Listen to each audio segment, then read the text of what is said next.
Hello, everyone. I know many of you listen while falling asleep. Before you drift off, leave a comment telling me where you're watching from, and don't forget to like and subscribe. Now, let's get comfortable, relax, and dive into tonight's case. May 25th, 1996, Memorial Day weekend.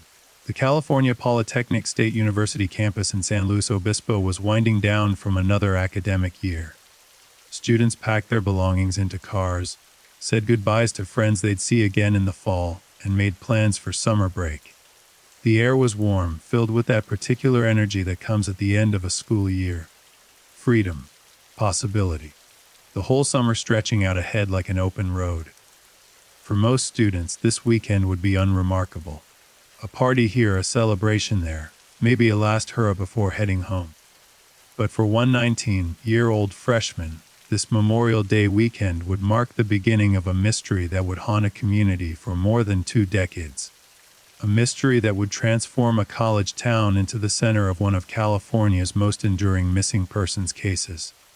A mystery that would leave a family searching for answers that seemed to slip further away with each passing year. Kristen Denise Smart was everything you'd hope a 19-year-old college student would be. Bright, ambitious, full of life and dreams.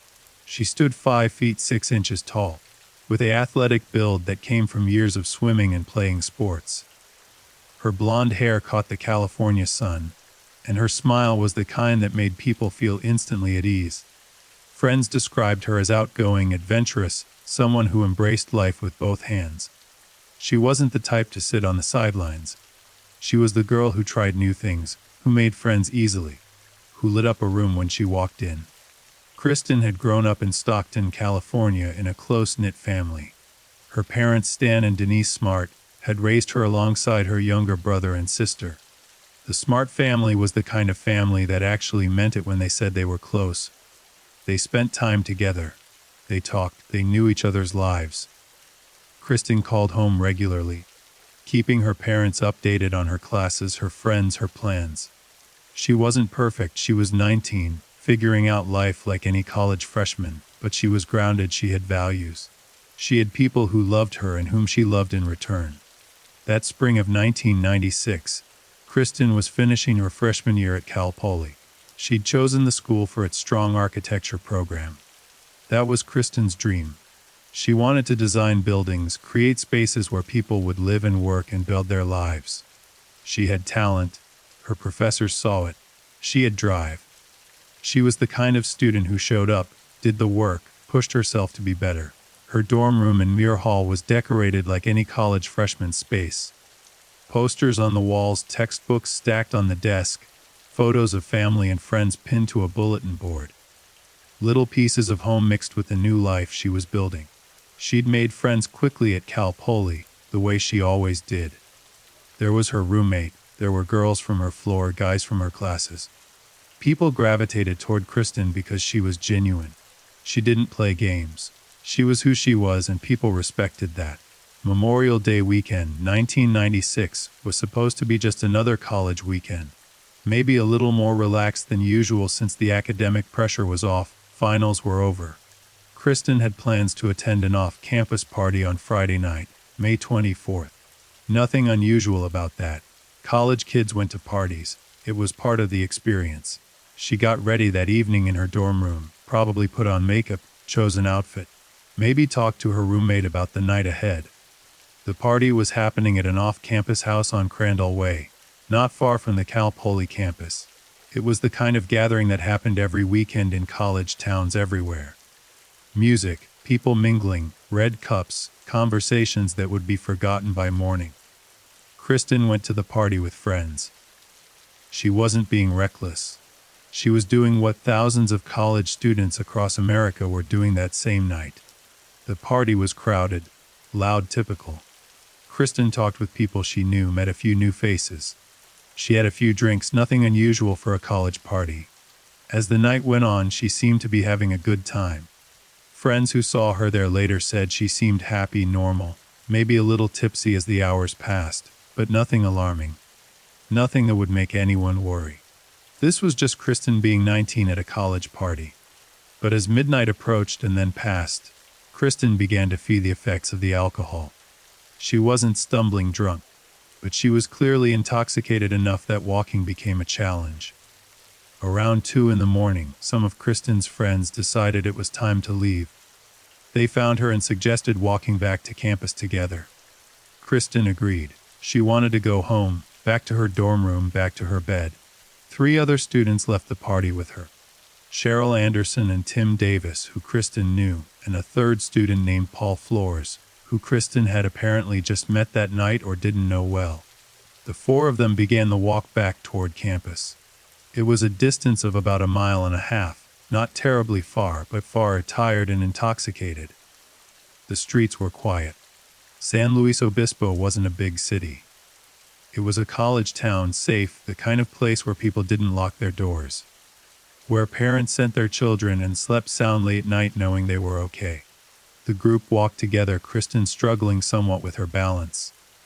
At some point during the walk, Cheryl Anderson and Tim Davis reached the point where they needed to turn off toward their own residences.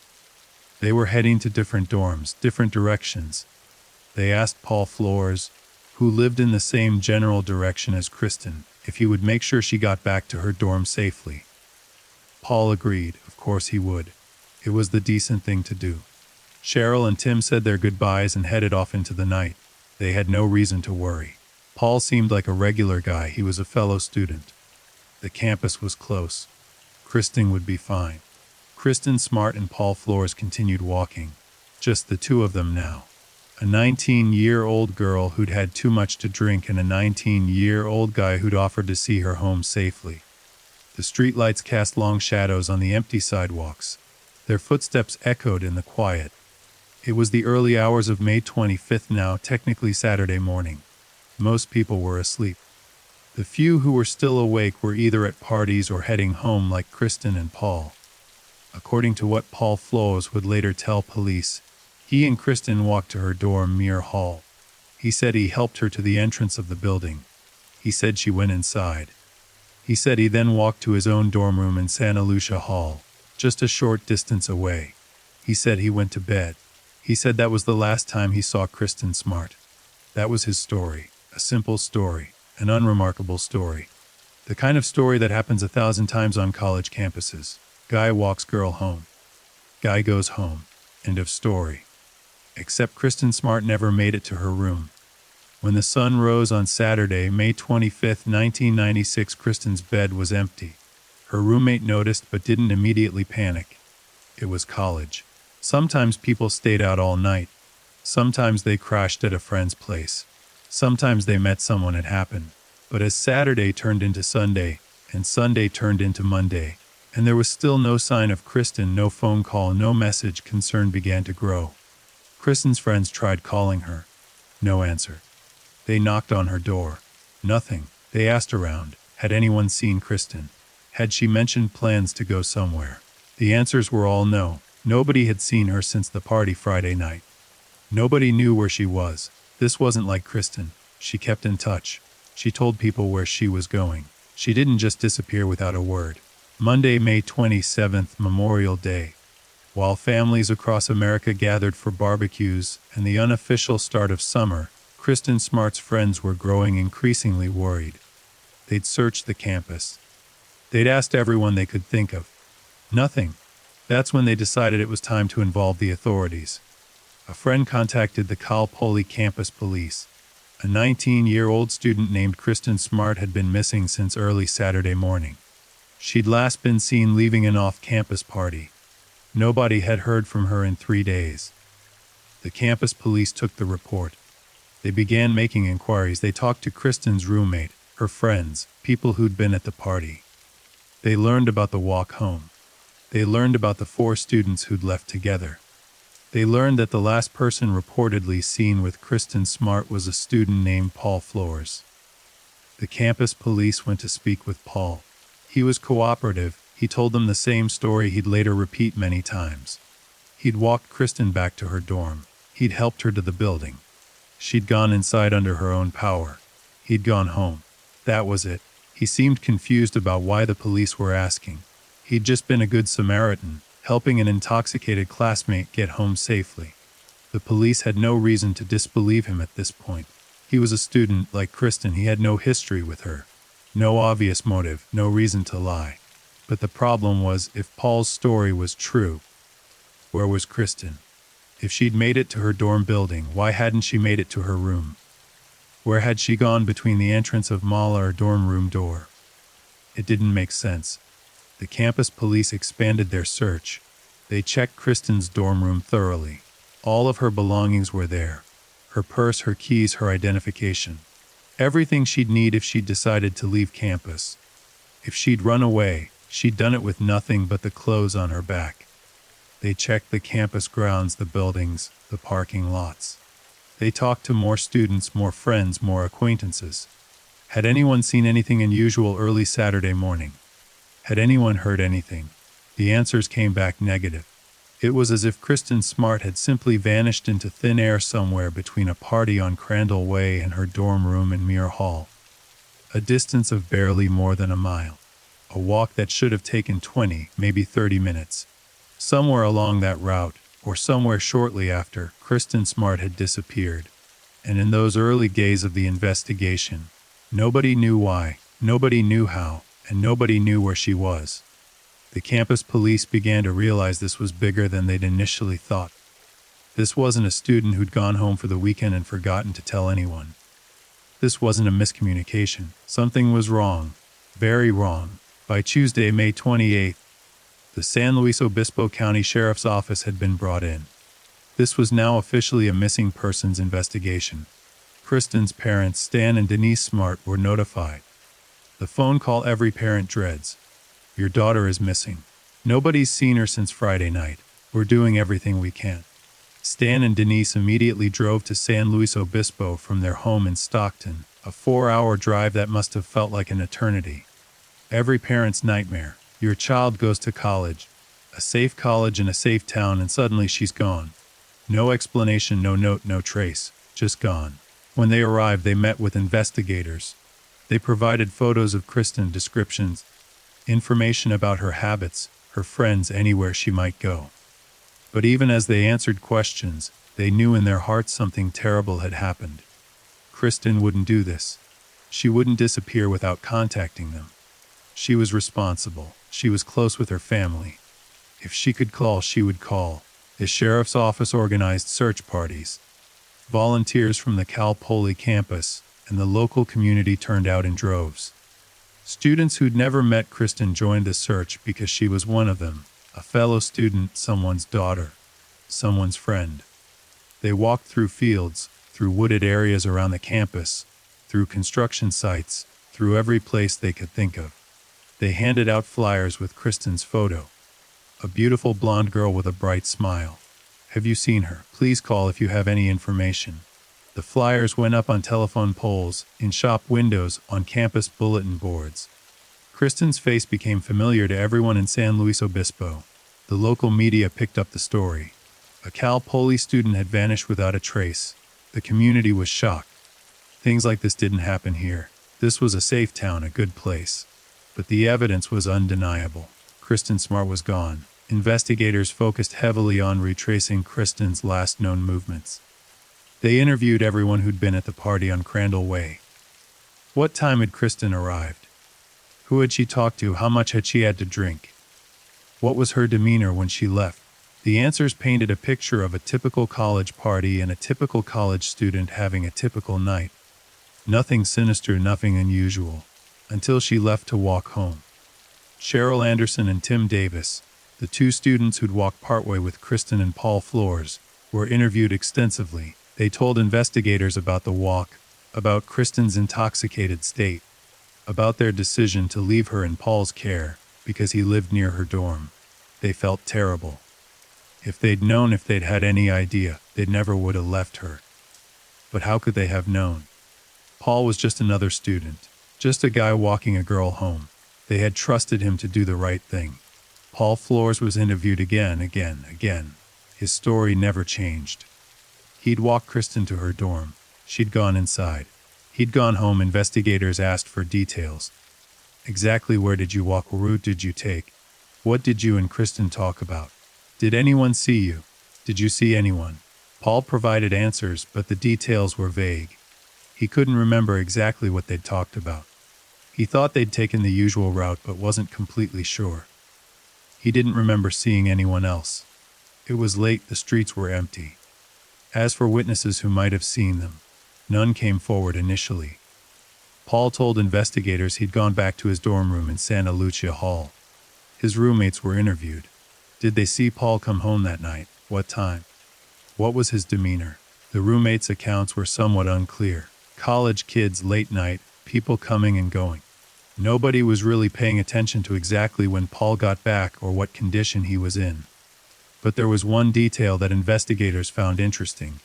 On Monday, May 27th, 3 days after Kristen disappeared, Paul Flores had a black eye.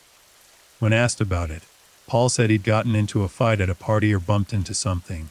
The story varied depending on who he told. He couldn't quite remember exactly how it happened. Just one of those things. Investigators noted this but couldn't prove it was connected to Kristen's disappearance. Lots of college kids got black eyes at parties. It wasn't necessarily evidence of anything.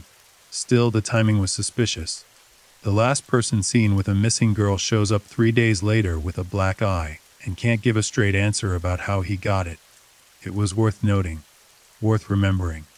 But without more evidence, it was just a detail in a growing list of questions without answers.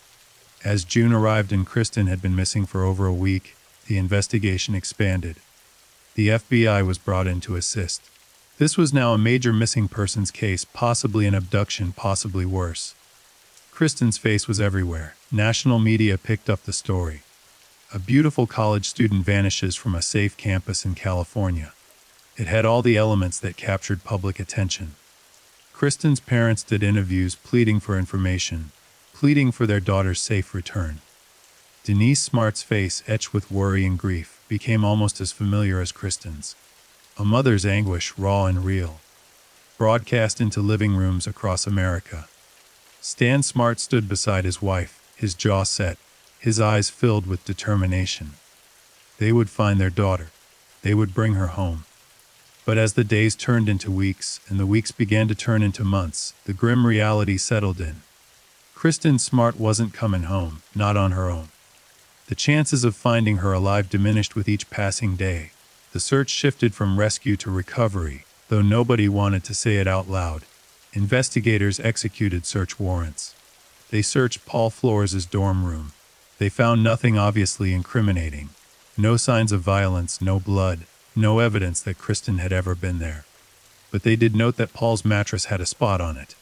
When asked, Paul said it was from a nosebleed. Just a nosebleed. The mattress was taken as evidence anyway. Maybe the lab could find something. Maybe there was more to that stain than Paul was letting on. They searched the areas around both Muir Hall and Santa Lucia Hall. They used cadaver dogs. They dug in places where the ground seemed disturbed. They checked every dumpster, every trash can, every place a body could be hidden. Nothing. They interviewed Paul's friends, his acquaintances, anyone who might know something. Did Paul seem different after May 25th? Did he say anything unusual? The answers were mixed. Some people said Paul seemed normal. Others said he seemed nervous, on edge. But that could be explained by the fact that he was being questioned repeatedly about a missing girl. Anyone would be nervous in that situation. The investigation into Paul Flores intensified, but there was a significant problem. There was no physical evidence. No body. No crime says who'd seen anything criminal occur. Everything investigators had was circumstantial. Paul was the last person seen with Kristen. He had a black eye that appeared shortly after. His story had some vague elements. His mattress had a stain. None of it was enough to arrest him. None of it was enough to charge him with a crime. And without a body, without proof that Kristen was even dead rather than missing, the case was extraordinarily difficult to prosecute even if they'd wanted to. The district attorney's office reviewed the evidence multiple times in those early months. Could they bring charges? Could they make a case? The answer kept coming back no. Not yet. Not with what they had. They needed more. They needed physical evidence. They needed witnesses. They needed something concrete. And they didn't have it. Paul Flores, meanwhile, maintained his innocence. He'd done nothing wrong. He'd helped a drunk girl get home, and now he was being treated like a criminal. He cooperated with the investigation, at least initially, though as the months went on and the scrutiny increased, his cooperation waned. He got a lawyer. He stopped talking to investigators without his attorney present, which was his right, but it didn't look good. Innocent people don't typically lawyer up, or so the public perception went. But Paul had reason to be concerned. He was clearly the prime suspect in Kristen Smart's disappearance. The police weren't looking at anyone else with the same intensity they were looking at him. His life had become consumed by this investigation.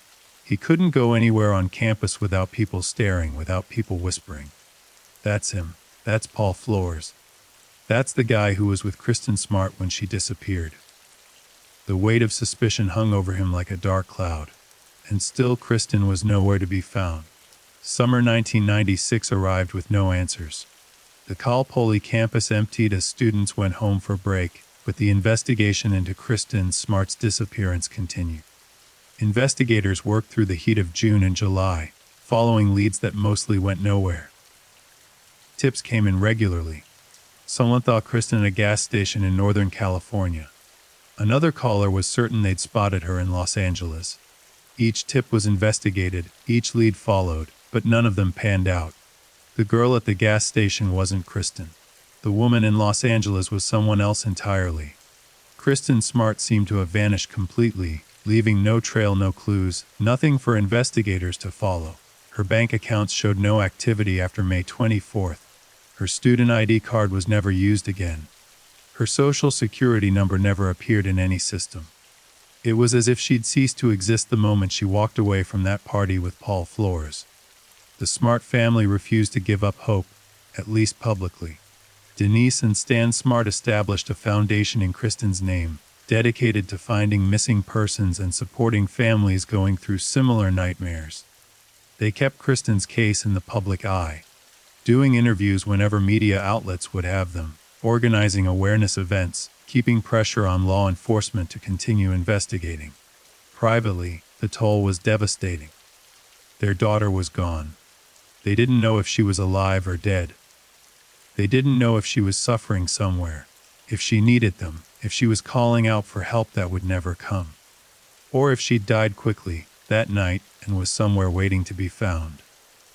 The not knowing was its own special kind of torture. How do you grieve when you don't know what you're grieving? How do you move forward when every day might be the day you get the phone call that changes everything? Back in San Luis Obispo, the sheriff's office kept working the case. Detective after detective reviewed the files, interviewed witnesses again, looked for something that might have been missed. They brought in experts, psychics, anyone who might provide a new angle. The psychics offered theories and visions, none of which led anywhere concrete. The experts analyzed the evidence and came to the same conclusion everyone else had reached. Paul Flores was the most likely suspect, but without physical evidence there was no case. Investigators focused on Paul's background, looking for anything that might establish a pattern of behavior. They discovered he'd had some issues with women before, complaints about unwanted attention, behavior that made female students uncomfortable, but nothing criminal. Nothing that rose to the level of violence or abduction. He was creepy, according to some accounts. He made some women. He wasn't illegal. Making people uncomfortable wasn't a crime. They looked into Paul's family, particularly his father, Ruben Flores. Ruben owned property in the area, including home in Arroyo Grande, a small town just south of San Luis Obispo. Investigators wondered if Paul might have had help disposing of Kristen's body, if there was a body. If something had happened to Kristen, Paul would have had limited time to hide evidence before people started asking questions. He was a 19-year-old college student living in a dorm with roommates. Where would he hide a body? How would he move it without being seen? The logistics seemed almost impossible for a teenager acting alone. But if his father helped, if Ruben provided a vehicle, a location, assistance, then it became more plausible. Investigators interviewed Ruben Flores. He denied any involvement, denied helping his son with anything related to Kristen Smart. He said Paul had told him about the investigation, about being questioned, but insisted his son had nothing to do with the girl's disappearance. Reuben presented as a protective father defending his son against false accusations. Nothing more. Without evidence to suggest otherwise, investigators couldn't push further. They obtained search warrants for Reuben's property in Arroyo Grande, but found nothing obviously connected to Kristen. They searched the yard, brought in cadaver dogs, looked for signs of disturbed earth. The dogs showed some interest in certain areas, but when those areas were excavated, nothing was found. No body, no bones, no evidence that Kristen had ever been there. It was frustrating beyond measure. Every lead seemed promising until it wasn't. Every tip seemed like it might be the breakthrough until it turned out to be nothing. The case was going cold, and everyone knew it. The trail was getting older, memories were fading, evidence was degrading or disappearing. If they didn't find something soon, they might never find anything. As 1996 turned into 1997, Kristen Smart had been missing for over a year. The campus at Cal Poly had a new crop of freshmen, students who'd never known Kristen, who only knew her as the girl who disappeared. The story became campus legend, a cautionary tale told to incoming students. Don't walk home alone. Don't trust strangers. Don't end up like Kristen Smart. Paul Flores was still enrolled at Cal Poly, though his time there was becoming increasingly difficult. Other students avoided him. Professors knew who he was.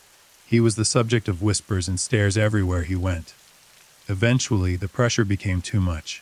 Paul Flores left Cal Poly. He transferred to another school, tried to start fresh somewhere people didn't know his name, didn't associate him with a missing girl.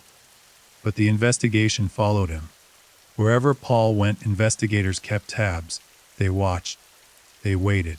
They hoped he'd slip up, say something incriminating, lead them to evidence. The Smart family marked the first anniversary of Kristen's disappearance with a vigil.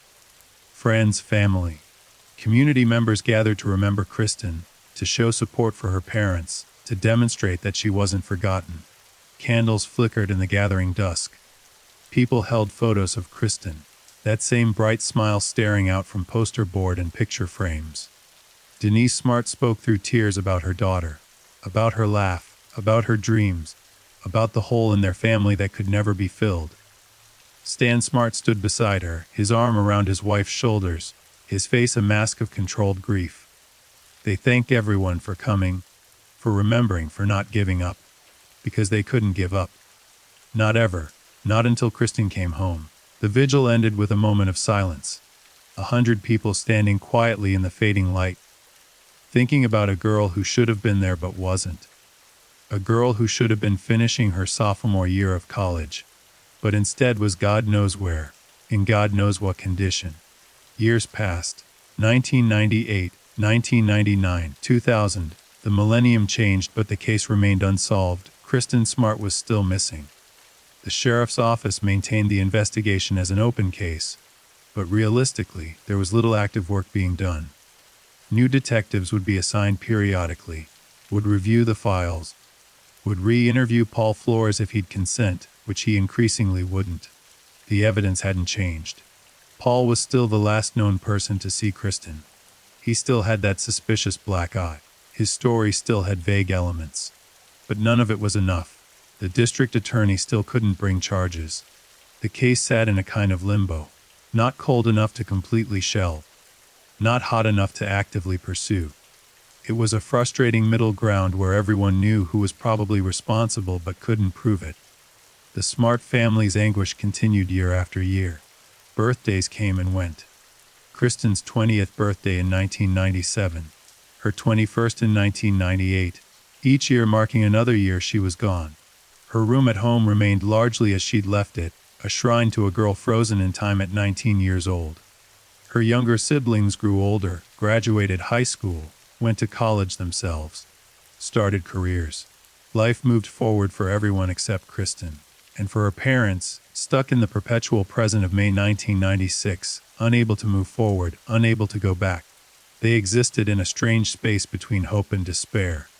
Hope that somehow, against all odds, Kristen might still be alive somewhere. Despair at the more likely reality that she'd been killed that night, and her body hidden so well it might never be found. Other missing persons cases came and went. Some were solved quickly. Others joined Kristen's case in the annals of unsolved disappearances. But there was something about Kristen Smart's case that captured attention in a way others didn't. Maybe it was her smile in those photos. Maybe it was the obvious culprit who couldn't be prosecuted. Maybe it was the dogged determination of her parents who refused to let the case die.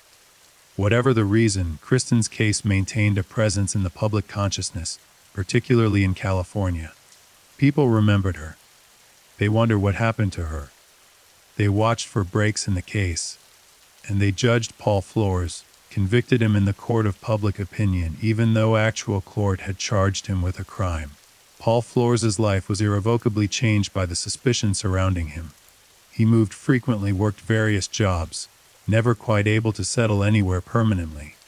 The case followed him like a shadow.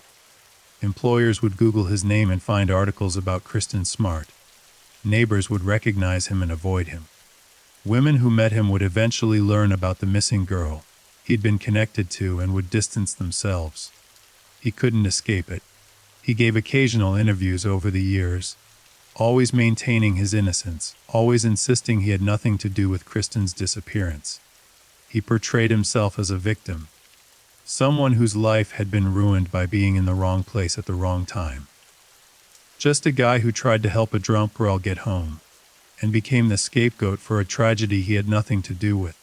Whether anyone believed him varied. Some people were willing to give him the benefit of the doubt, innocent until proven guilty after all. But most people, especially those who knew the details of the case, remained convinced Paul knew more than he was saying. In 2002, 6 years after Kristen disappeared, there was renewed activity in the case. The San Luis Obispo County Sheriff's Office brought in new investigators with fresh eyes. Technology had advanced since 1996. DNA testing was more sophisticated. Ground-penetrating radar had improved. Cadaver dogs were better trained. Maybe with new tools and new approaches, they could find something that had been missed before. Search warrants were executed again at properties connected to Paul and Ruben Flores. The Arroyo Grande property was searched more thoroughly. Investigators used ground-penetrating radar on the yard, looking for anomalies beneath the soil that might indicate a burial site. They found some interesting readings, areas where the soil density seemed different. Those areas were carefully excavated. Forensic teams worked methodically, sifting through dirt, looking for any sign of human remains. Days of digging produced nothing. No body, no Kristen.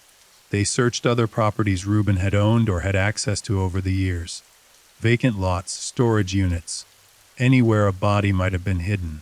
They interviewed neighbors from 1996, asking if anyone remembered seeing anything unusual around that time. A vehicle coming or going at odd hours, digging in a yard, anything out of the ordinary. A few neighbors reported vague memories of something that might have been suspicious, but nothing concrete. Nothing that led anywhere. The renewed investigation generated media attention. Kristen's case was back in the news. Her parents did interviews again, hopeful that this time would be different. This time they'd find answers. This time they'd bring Kristen home. But once again, the investigation ultimately stalled. Despite the new technology, despite the fresh perspective, the results were the same: no evidence, no body, no case. Paul Flores was interviewed again during this round of investigation. He was in his mid-20s now, no longer the 19-year-old college student he'd been when Kristen disappeared. His lawyer advised him not to speak with investigators, but Paul gave a brief statement through his attorney. Same story. He didn't know what happened to Kristen Smart. He'd walked her to her dorm and left her there. He had no other information.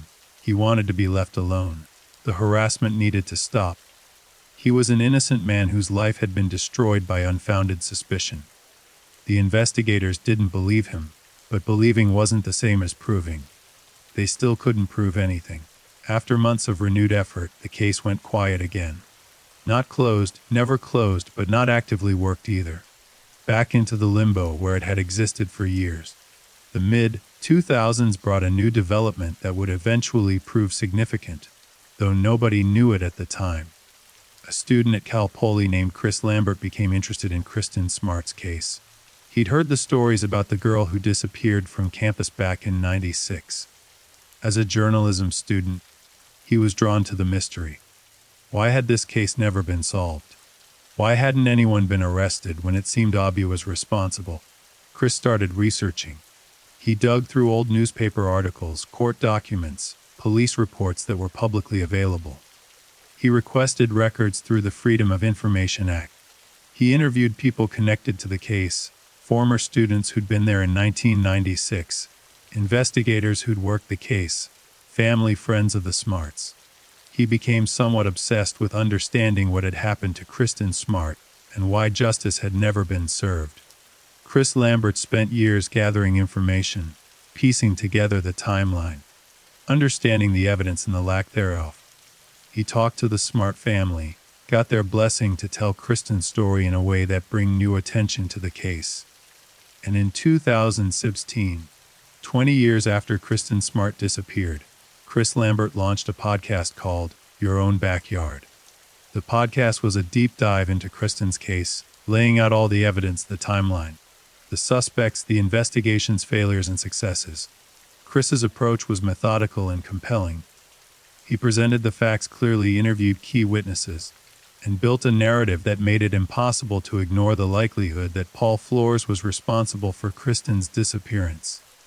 The podcast was released in episodes over time, each one building on the last, each one revealing new information or presenting known information in ways that highlighted its significance. Your Own Backyard became a phenomenon. True crime podcasts were exploding in popularity in the mid-2010s, and Chris Lambert's podcast hit at exactly the right moment with exactly the right story. Millions of people downloaded and listened to the episodes. Kristen Smart's case, which had been mostly forgotten outside of California, was suddenly national news again. International news even. People around the world learned about the 19-year-old girl who disappeared from a college campus and the prime suspect who'd never been charged. The podcast put enormous pressure on law enforcement. Social media exploded with discussion of the case. Hashtags trended. People demanded justice for Kristen. How could this case have gone unsolved for 20 years? How could Paul Flores be walking free when the evidence seemed so clear? The San Luis Obispo County Sheriff's Office suddenly found themselves under intense public scrutiny. The podcast had revealed details about the investigation that made some of the decisions over the years seem questionable. Why hadn't certain things been investigated more thoroughly? Why had some witnesses not been interviewed? Why had evidence been missed? The current sheriff, Ian Parkinson, addressed the public attention. He acknowledged that the case had been difficult from the beginning. No body, no crime scene, no witnesses to an actual crime. But he also said that the investigation had never stopped. They were still working it. They were still pursuing justice for Kristen Smart.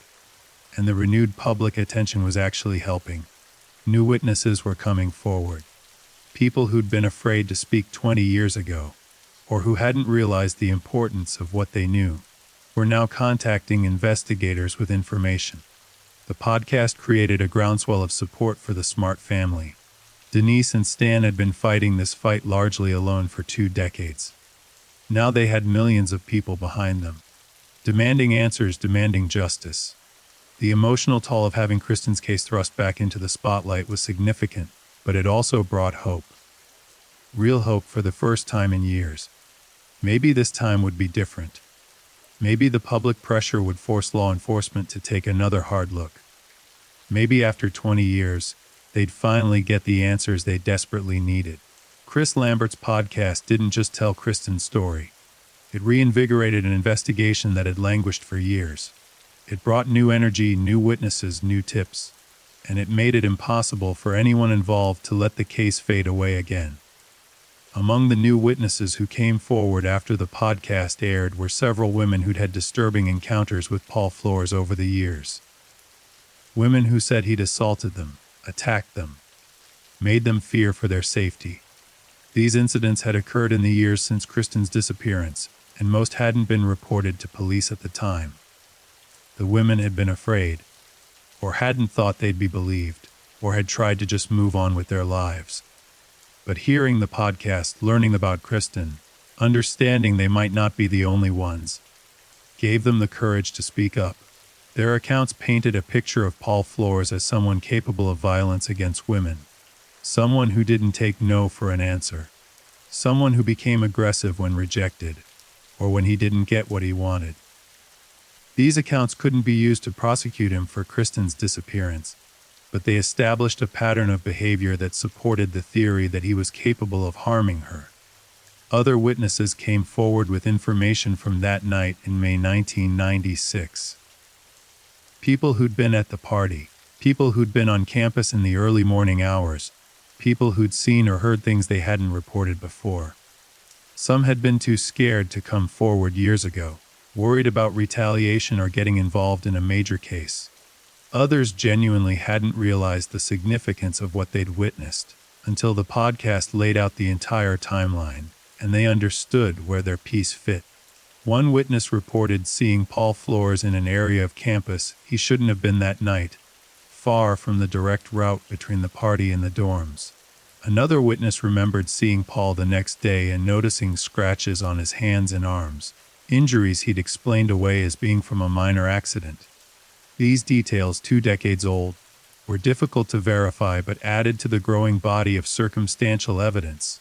The sheriff's office assembled a new task force dedicated specifically to the Kristen Smart case.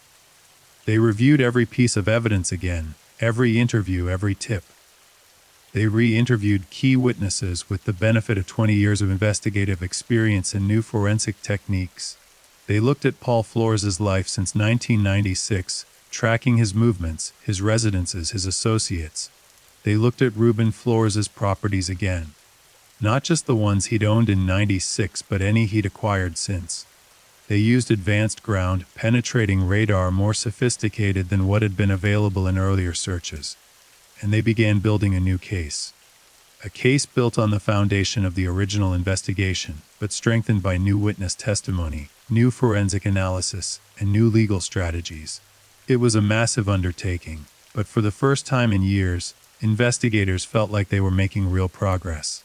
In 2018, the sheriff's office executed another round of search warrants. This time they focused heavily on Ruben Flores' property in Arroyo Grande, the same property that had been searched before but never thoroughly enough. The search was extensive and meticulous. Investigators essentially took the property apart. They used ground-penetrating radar across every inch of the yard. They brought in cadaver dogs, multiple teams with different dogs to corroborate findings. They analyzed soil samples. They looked at the house structure itself, checking for inconsistencies, areas that had been modified, places where something might be hidden. The search took days. Neighbors watched as teams of investigators and forensic specialists worked systematically through the property. News crews set up on the street, broadcasting live updates. This was it. This felt different from previous searches. There was an intensity, a focus that suggested investigators knew something. The ground-penetrating radar identified several areas of interest beneath the soil in Ruben Flores' backyard. The readings suggested anomalies, places where the earth had been disturbed and then settled differently than the surrounding soil. These areas were marked and carefully excavated. Forensic teams worked slowly, documenting everything. Sifting through layers of dirt, they were looking for anything. Bone fragments, fabric, personal items, any evidence that Kristen Smart had been buried there.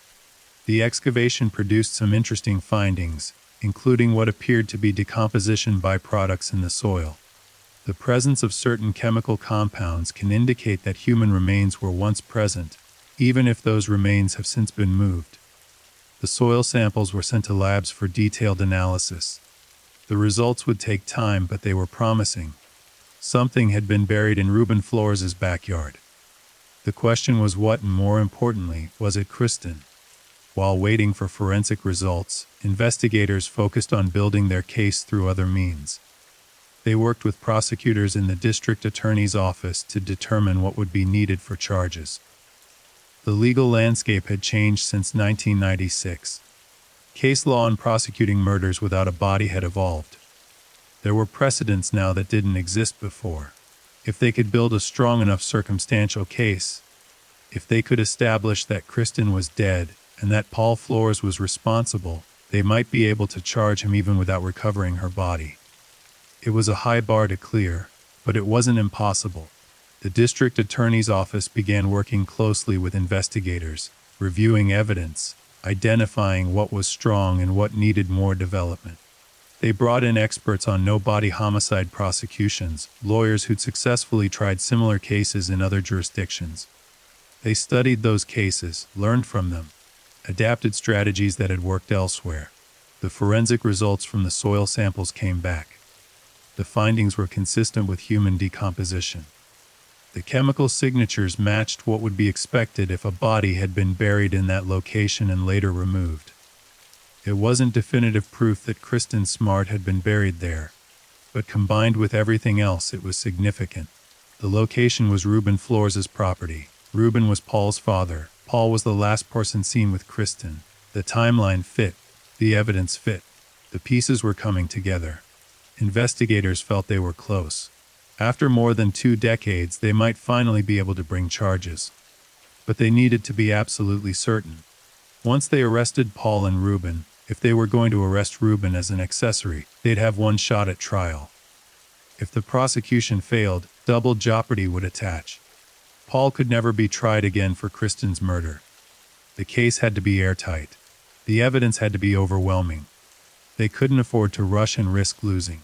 Throughout 2019 and into 2020, the investigation continued. More witnesses were interviewed. More evidence was analyzed. The case file grew to thousands of pages. Every detail was scrutinized, every piece of evidence evaluated and re-evaluated. Prosecutors worked on their theory of the case, the narrative they'd present to a jury. What happened that night? Based on all the evidence, what was the most likely sequence of events?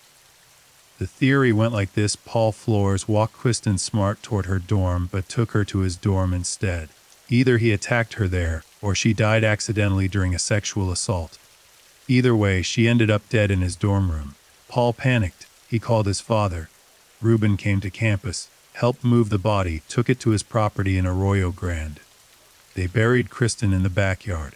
Later, when the investigation intensified, they moved her remains to another location. Where that location was, nobody knew. But the evidence suggested she'd been in Reuben's backyard at some point. It was a theory built on circumstantial evidence, witness testimony, forensic findings, and logical inference. There were gaps, things they couldn't prove definitively. But taken as a whole, the case was strong. Stronger than it had ever been. In April 2021, 25 years after Kristen Smart disappeared, the San Luis Obispo County Sheriff's Office and the District Attorney's Office made a stunning announcement. Arrest warrants had been issued for Paul Flores and Reuben Flores. Paul was being charged with murder. Reuben was being charged as an accessory after the fact, accused of helping conceal Kristen's death and dispose of her body.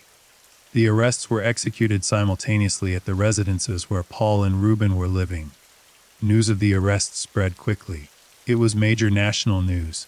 A case that had gone unsolved for a quarter century finally had suspects in custody. The Smart family held a press conference. Denise and Stan stood before cameras, flanked by their other children, and spoke about what this moment meant to them. Denise Smart's voice shook as she addressed the media. 25 years. 25 years of waiting, of wondering, of living in a nightmare that never ended. 25 years of watching other families hug their daughters while hers remained missing. And now, finally, there would be accountability. There would be a trial. There would be justice, or at least the pursuit of it. Stan Smart stood beside his wife, his hand gripping hers tightly. He thanked the investigators who'd never given up, who'd worked this case across multiple decades, who'd believed them when they said Kristen wouldn't have just disappeared. He thanked Chris Lambert for the podcast that had brought the case back into the public eye. He thanked the thousands of people who'd shared Kristen's story, who'd kept her memory alive, who'd demanded answers, and he spoke directly to Paul and Reuben Flores. The truth would come out. After all these years, after all the lies and deception, the truth would finally be revealed in a court of law. The arrest sent shockwaves through San Luis Obispo. For older residents who remembered 1996, who remembered the massive search efforts and the fear that gripped the community, this was a moment of vindication. Justice delayed but not denied. For younger residents who'd only heard the stories, who knew Kristen Smart's case as local legend, this was surreal. The case everyone thought would never be solved was suddenly moving forward. Paul Flores was arraigned within days of his arrest. He appeared in court looking older, heavier than the lanky 19-year-old in photos from '96. He was 44 years old now, more than half his life spent under the shadow of suspicion. His attorney entered a plea of not guilty. Paul maintained his innocence, just as he had for 25 years. He had nothing to do with Kristen Smart's disappearance. The prosecution had no body, no physical evidence tying him to a murder. This was a witch hunt based on circumstantial evidence and public pressure. Ruben Flores was arraigned separately. He also pleaded not guilty to the charge of being an accessory after the fact. His attorney argued that the prosecution's theory was based on speculation and unreliable forensic evidence. The soil samples didn't prove anything definitive. They didn't prove Kristen Smart had been buried there. They didn't prove Ruben had helped conceal a crime. The whole case was built on assumptions and a rush to judgment driven by public outcry. Both Paul and Ruben were released on bail pending trial. The amounts were substantial, but both were able to post bond. Their release upset many people who felt they were flight risks, that they should remain in custody until trial. But the judge determined that bail was appropriate given their ties to the community and lack of prior criminal convictions. They were fitted with GPS ankle monitors and ordered to remain in California. Their movements would be tracked. Any violation of bail conditions would result in immediate arrest. The case began moving through the legal system. Pre-trial motions were filed by both defense teams. They sought to suppress certain evidence, to exclude certain witnesses, to challenge the admissibility of the forensic finds from Ruben's property. The prosecution fought to keep everything in. These legal battles played out over months. Each hearing brought new revelations, new details about the evidence that would be presented at trial. Court watchers and true crime followers analyzed every document, every ruling, every statement from the attorneys. The case had become a national obsession. Podcasts dedicated episodes to covering the legal proceedings. YouTube channels provided daily updates. Online forums and predicted outcomes. Kristen Smart's case, which had been largely forgotten outside California for many years, was now one of the most closely watched criminal cases in America. The prosecution's case, as it was revealed through pre-trial proceedings, was indeed built on circumstantial evidence, but it was extensive. They had Paul Flores' changing statements over the years, inconsistencies in his story that suggested deception. They had the black eye that appeared days after Kristen vanished, an injury Paul couldn't adequately explain. They had witness testimony from people who'd seen Paul that night, and in the days following, witnesses who reported suspicious behavior and comments. They had the forensic evidence from Ruben's property, soil samples indicating human decomposition. They had cadaver dogs that had alerted in specific areas. They had testimony from women who'd been assaulted by Paul in the years since Kristen's disappearance, establishing a pattern of violence against women. They had cell phone records, though the technology in 1996 was primitive compared to today, showing calls between Paul and his father in the crucial time period. And they had the simple, damning fact that Paul Flores was the last person seen with Kristen Smart before she vanished without a trace. The defense countered each point. The black eye could have been from anything. College kids got into scuffles all the time. Inconsistencies in statements made 25 years ago were understandable. Memory fades and changes over time. The witness testimony was unreliable. People claiming to remember specific details from a quarter century earlier. The forensic evidence was questionable. Soil decomposition markers weren't definitive proof of human remains, let alone proof of Kristen Smart's remains. The cadaver dog alerts were notoriously unreliable. Dogs could alert to animal remains, old blood, any number of things. The testimony from women about later assaults was prejudicial, designed to make Paul look like a bad person rather than prove he killed Kristen. And the cell phone records didn't prove anything criminal. A son calling his father wasn't evidence of murder. The defense's position was clear. The prosecution had no body, no murder weapon, no crime scene, no witnesses to a murder. They had suspicion and speculation. But that wasn't enough for a conviction.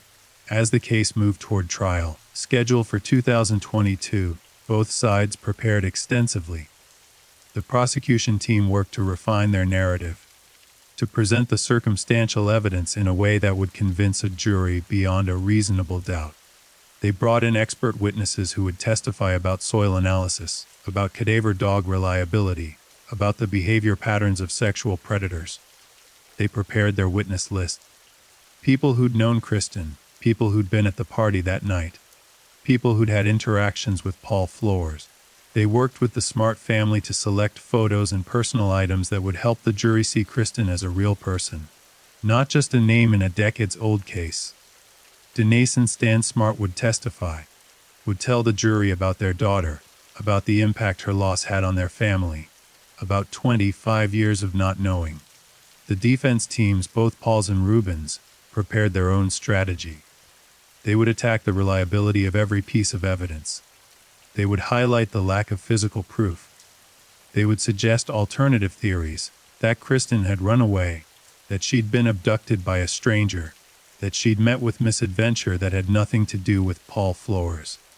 They would portray Paul as a convenient scapegoat, a young man in the wrong place at the wrong time, who'd become the target of an investigation that needed to blame someone. They would argue that the pressure to solve this high-profile case, especially after the podcast renewed public interest, had led to a rush to judgment. The investigators wanted to give the Smart family closure, wanted to appease public demand for justice, and so they'd arrested Paul and Rubin without sufficient evidence to truly prove guilt. The trial was set to begin in July 2022. Jury selection was expected to be challenging. Finding jurors who hadn't heard of the case would be nearly impossible given the media coverage and the podcast's popularity. The question would be whether potential jurors could set aside what they'd heard and decide the case based solely on evidence presented in court. The voir dire process, where attorneys questioned potential jurors, would be extensive. Both sides would use their challenges to eliminate jurors they felt were biased. The prosecution would want jurors who could convict on circumstantial evidence, who understood that many murder cases don't have bodies or witnesses.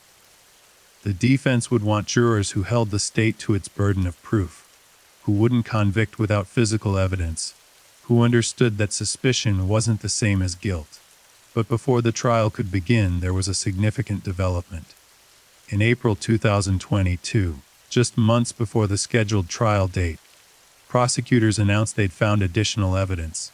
During a search of Paul Flores' residence, investigators had discovered items belonging to Kristen Smart. The details were kept sealed initially, but according to court filings, they'd found jewelry that Kristen's family identified as belonging to her. Earrings she'd been wearing the night she disappeared, a watch she never took off, small personal items that Kristen owned. The items were found hidden in Paul's home, items he'd kept for 26 years. The discovery was devastating to the defense. How could Paul explain having Kristen's personal belongings?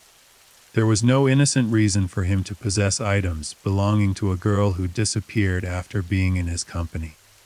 The defense scrambled to respond, arguing that the items could have been planted, that the chain of custody was questionable, that there was no definitive proof the jewelry had belonged to Kristen. The trial began on July 18, 2022, in Monterey County. The venue had been changed from San Luis Obispo due to concerns about finding an impartial jury in the area where the crime occurred and where the case had dominated local news for over 2 decades. The courthouse in Salinas became the center of intense media attention. Reporters from across the country descended on the small city. Camera crews set up outside the courthouse, broadcasting live coverage of arrivals and departures. The Smart family attended every day of the trial. Denise and Stan sat in the front row of the gallery, often holding hands, their faces showing the strain of finally, after 26 years, having to relive the worst moments of their lives in excruciating detail. Behind them sat supporters, friends, family members, and members of the public who'd followed the case for years and wanted to witness justice being served.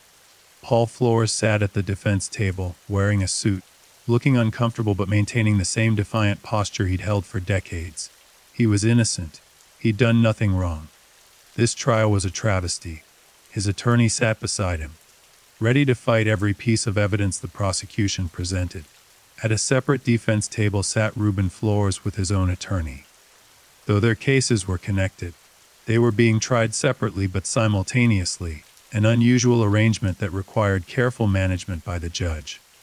The jury, 12 men and women who'd survived the rigorous selection process, sat in the jury box, aware that they held the power to finally resolve a case that had haunted California for more than a quarter century. The judge, presiding over what was likely the most significant case of his career, called the court to order. The trial of Paul Flores for the murder of Kristen Smart and Reuben Flores as an accessory after the fact had begun. The prosecution's opening statement was delivered by Deputy District Attorney Christopher Puvero. He stood before the jury and told them Kristen Smart's story. A bright, beautiful 19-year-old with her whole life ahead of her. A girl who went to a party, had too much to drink, and made the fatal mistake of accepting help from Paul Flores. Puvero walked the jury through the evidence, the timeline of that night, the witnesses who saw Kristen and Paul walking together, the suspicious black eye Paul had days later, the changing stories he told, the items of Kristen's jewelry found in his possession, the forensic evidence from Reuben's property indicating a body had been buried there, the pattern of violence against women Paul had exhibited in the years since. Puvero painted a picture of a young man who'd taken advantage of an intoxicated girl, who'd assaulted her, who'd killed her either intentionally or accidentally during that assault, and who'd then, with his father's help, hidden her body and maintained a lie for 26 years. The defense opening statement countered the different narrative. Paul's attorney, Robert Sanger, told the jury that the prosecution's case was built on speculation and a rush to judgment. There was no body, no crime scene, no physical evidence of murder. What they had were unreliable witnesses claiming to remember details from decades earlier, forensic evidence that didn't prove what the prosecution claimed, and jewelry that may or may not have been Kristen's, and may or may not have come from Paul's home through legitimate means. Sanger argued that Kristen Smart could have met any number of fates after leaving Paul's company that night. She was intoxicated, vulnerable. A stranger could have abducted her. She could have had an accident. She could have, unlikely as it seemed, run away. The point was, nobody knew for certain what happened to Kristen Smart, and in America, you don't convict people based on not knowing. You convict based on proof beyond a reasonable doubt. And the prosecution, Sanger argued, couldn't meet that burden. The trial proceeded with the prosecution presenting witness after witness. Cheryl Anderson and Tim Davis testified about the walk home from the party, about leaving Kristen in Paul's care, about the guilt they'd carried for 26 years. They described Kristen's condition, how she'd been stumbling, clearly intoxicated, how they trusted Paul to do the right thing. Other students who'd been at the party testified about seeing Kristen that night, about her demeanor, about when she'd left and with whom. Campus police officers who'd responded to the initial missing person report testified about their early investigation, about interviewing Paul Flores, about his story and the inconsistencies they'd noted. The detective who'd been assigned to the case in the early days testified about the evidence he'd gathered, the searches he'd conducted, the frustration of investigating a case with no body and no crime scene. Forensic experts testified about the soil samples from Reuben Flores' property. They explained the chemical markers that indicate human decomposition, how those markers persist in soil even after remains are removed. They showed the jury diagrams of where the samples were taken, the readings from ground-penetrating radar, the conclusions they'd drawn. The testimony was technical, filled with scientific jargon, but the message was clear. Something consistent with a human body had been buried in Reuben Flores' backyard. The defense cross-examined aggressively, pointing out that the markers could indicate animal remains, that the readings weren't definitive, that there were other explanations beyond the prosecution's theory. The experts acknowledged these possibilities, but maintained that the totality of the evidence pointed toward human remains. The cadaver dog handlers testified next. They explained how cadaver dogs are trained, how reliable they are. what it means when a dog alerts to a specific location. They testified that their dogs had alerted in Ruben Flores' backyard, in the same areas where the soil samples showed decomposition markers. The defense attacked this testimony too, citing studies showing cadaver dogs could be unreliable, that they sometimes alerted to non-human sources, that handler bias could influence the dog's behavior. The back and forth continued for days, each piece of evidence presented and then challenged. The jury absorbing information from both sides, trying to determine what was credible and what wasn't. Then came the testimony that many had been waiting for. Women who'd had disturbing encounters with Paul Flores in the years after Kristen's disappearance took the stand. Their testimony was difficult to hear. They described assaults, attacks, incidents where Paul had become violent or aggressive. The details varied, but the pattern was consistent. Paul Flores had a history of not respecting women's boundaries, of becoming aggressive when rejected, of violence. The prosecution argued this evidence showed Paul's character, his capacity for violence, particularly against women. It supported their theory that he'd assaulted Kristen that night. The defense objected strenuously to this testimony, arguing it was prejudicial and irrelevant. The judge allowed some of it, but limited how much detail could be presented. The jury heard enough, though. They heard that Paul Flores wasn't just a guy who'd been in the wrong place at the wrong time. He was someone with a documented pattern of behavior toward women. The most emotional testimony came from Kristen's family and friends. Her roommate testified about coming back to the dorm that weekend and finding Kristen gone, about the growing concern when she didn't come back or call. Kristen's friends testified about who she was, what she meant to them, how her disappearance had affected their lives. They described a vibrant, loving person who would never have just run away, who would never have left without telling anyone. Denise Smart took the stand and testified about her daughter. She described Kristen's childhood, her dreams of becoming an architect, her personality and spirit. She described the phone call telling her Kristen was missing, the rush to San Luis Obispo, the 26 years of not knowing. Her testimony was heartbreaking. Several jurors were visibly emotional. Even the judge appeared affected. This wasn't just a legal proceeding about abstract evidence. This was about a real person, a daughter, a sister, a friend who'd been taken from her family. Stan Smart testified as well. He spoke about the investigation, about the frustration of knowing who was responsible but being unable to prove it for so many years. He spoke about watching Paul Flores walk free, go to parties, live his life while Kristen remained missing. He spoke about the toll it had taken on his family, on his marriage, on Kristen's siblings who'd grown up in the shadow of their sister's disappearance. He spoke directly to the jury, asking them to see the evidence for what it was, to recognize that while there might not be a body, while there might not be a murder weapon, the totality of the circumstances pointed to only one conclusion. Paul Flores had killed Kristen Smart, and his father had helped hide the evidence. The testimony was powerful. When Stan Smart stepped down from the witness stand, there wasn't a dry eye in the courtroom. The prosecution rested their case after 3 weeks of testimony. They'd presented everything they had. The circumstantial evidence, the forensics, the witness accounts, the personal items found in Paul's possession. They believed they'd proven their case beyond a reasonable doubt. Now it was the defense's turn. Robert Sanger, Paul's attorney, called his own witnesses. He presented expert witnesses who challenged the prosecution's forensic evidence. These experts testified that the soil samples were inconclusive, that the chemical markers didn't definitively prove human decomposition, that the ground-penetrating radar readings could be interpreted differently. They testified that cadaver dogs were less reliable than the prosecution claimed, that false alerts were common. The defense was systematic in attacking each piece of the prosecution's case, trying to create reasonable doubt in the jurors' minds. The defense also presented character witnesses for Paul. People who'd known him over the years, who testified that he was a good person, that he'd never been violent in their presence, that he'd always maintained his innocence in Kristen's disappearance. These witnesses painted a different picture of Paul Flores than the prosecution had presented. Not a predator, not a killer. but a man whose life had been ruined by being associated with a tragedy he had nothing to do with. The testimony was intended to humanize Paul, to make the jury see him as a real person, not a monster. Whether it was effective was hard to gauge. The jurors' faces remained largely impassive, giving little indication of what they were thinking. Paul Flores himself did not testify. The decision not to put him on the stand was strategic.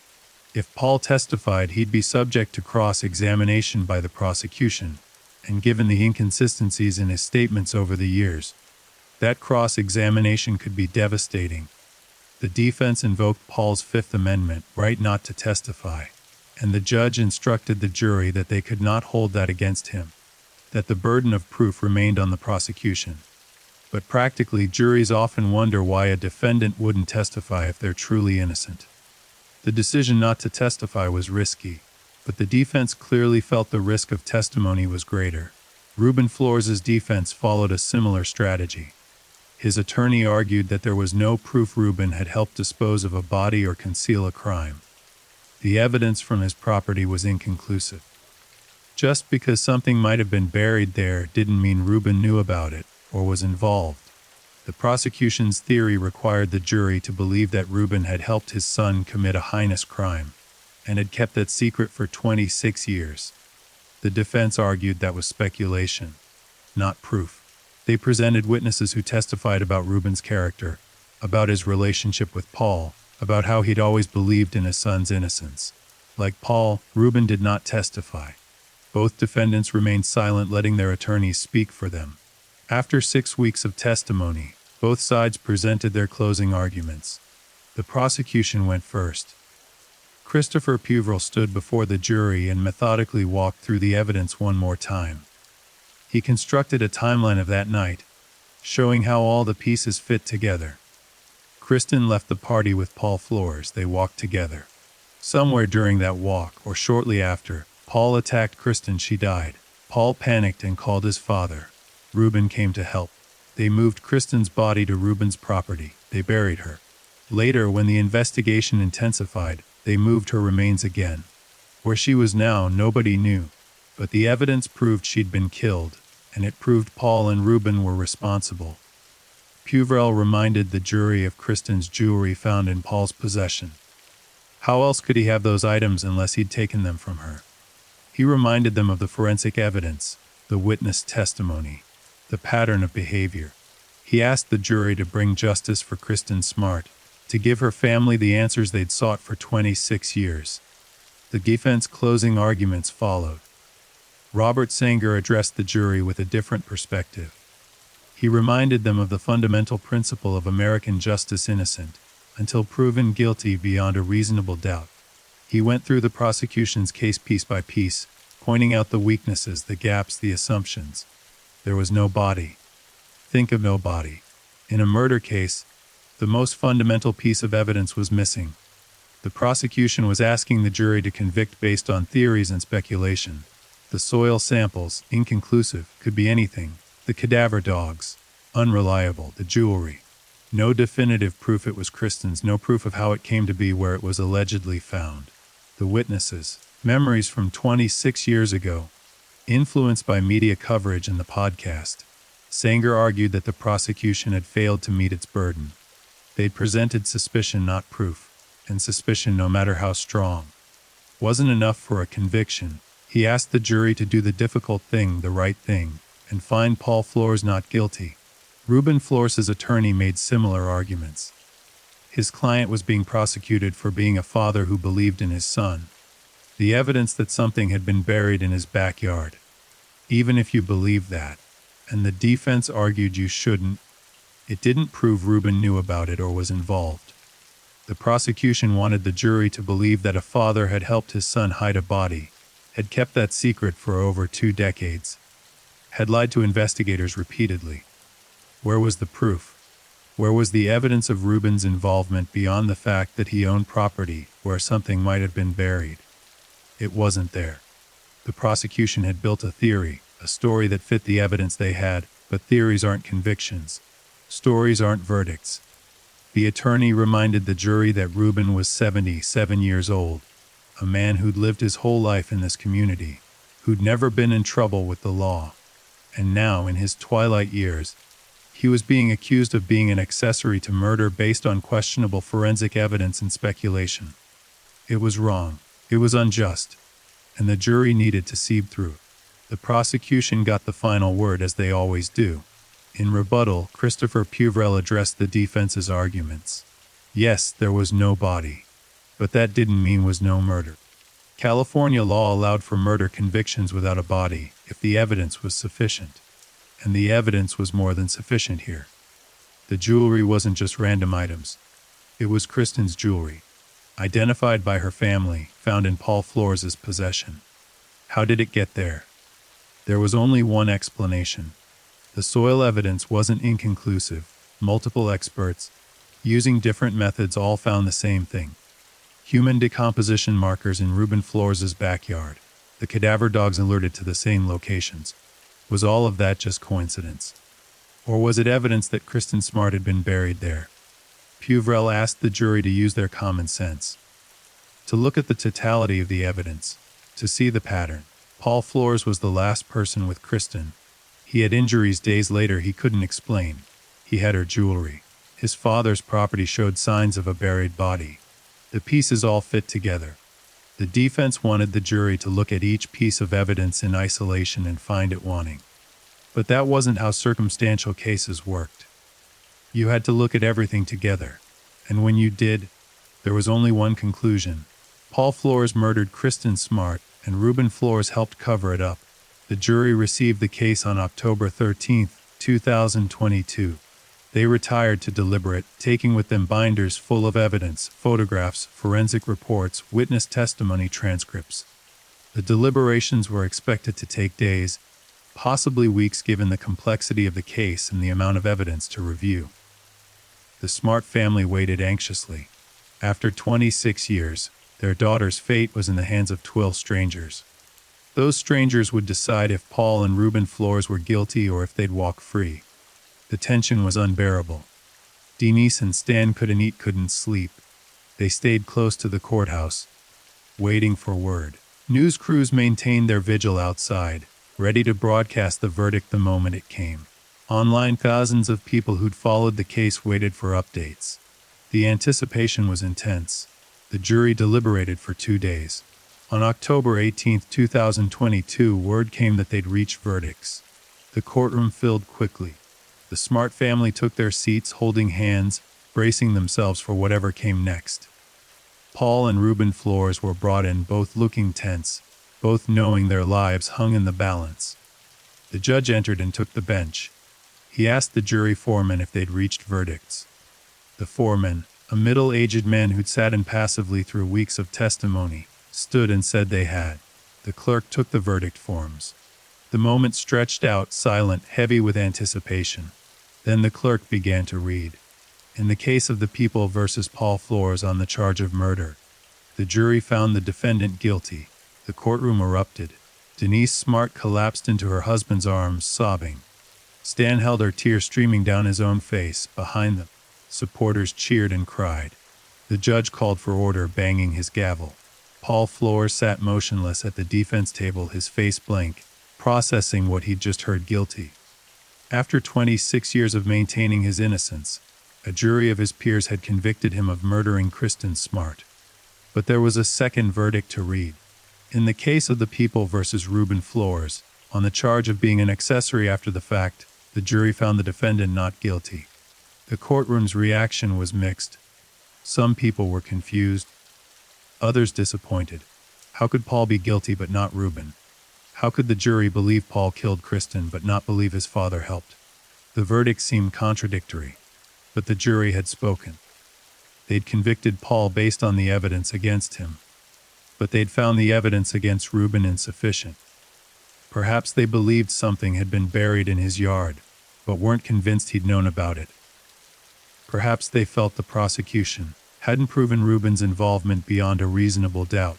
Whatever their reasoning, Ruben Flores was acquitted and would walk free. Paul Flores would go to prison. The judge set a sentencing date for later that year. Paul was remanded to custody immediately. He was led out of the courtroom in handcuffs, his life as a free man over. Reuben, meanwhile, was released. He left the courthouse surrounded by his attorneys, refusing to comment to the media. The Smart family held a press conference outside the courthouse. They were grateful for the guilty verdict against Paul. After more than a quarter century, there was accountability. Someone had been held responsible for Kristen's death. But the verdict was bittersweet. Reuben's acquittal meant they might never know where Kristen's remains were. If Reuben had helped dispose of her body, he now had no incentive to reveal that information. He couldn't be tried again for the same crime. Double jeopardy protected him. Denise Smart addressed the media, her voice stronger than it had been in weeks. She thanked the prosecutors, the investigators, everyone who'd worked to bring Paul to justice. She thanked the jury for their service and for seeing the evidence for what it was. And she spoke to Kristen, as if her daughter could hear her. "We did it, baby. We got justice for you. You're not forgotten. You'll never be forgotten." The conviction made national headlines. A case that had gone unsolved for 26 years, that had become one of California's most notorious cold cases, had finally been resolved. True crime communities celebrated the verdict as a victory for cold case investigations, proof that persistence and new technologies could solve even the oldest cases. Chris Lambert, whose podcast had reinvigorated the investigation, released a statement saying he was grateful to have played a role in bringing attention back to Kristen's case. He dedicated his work to the Smart family and to Kristen's memory. Law enforcement officials held their own press conference, praising the detectives and prosecutors who'd worked tirelessly on the case across multiple decades. They acknowledged it had been frustrating, that there were times they doubted they'd ever be able to bring charges. But they'd never given up. And ultimately, justice had prevailed.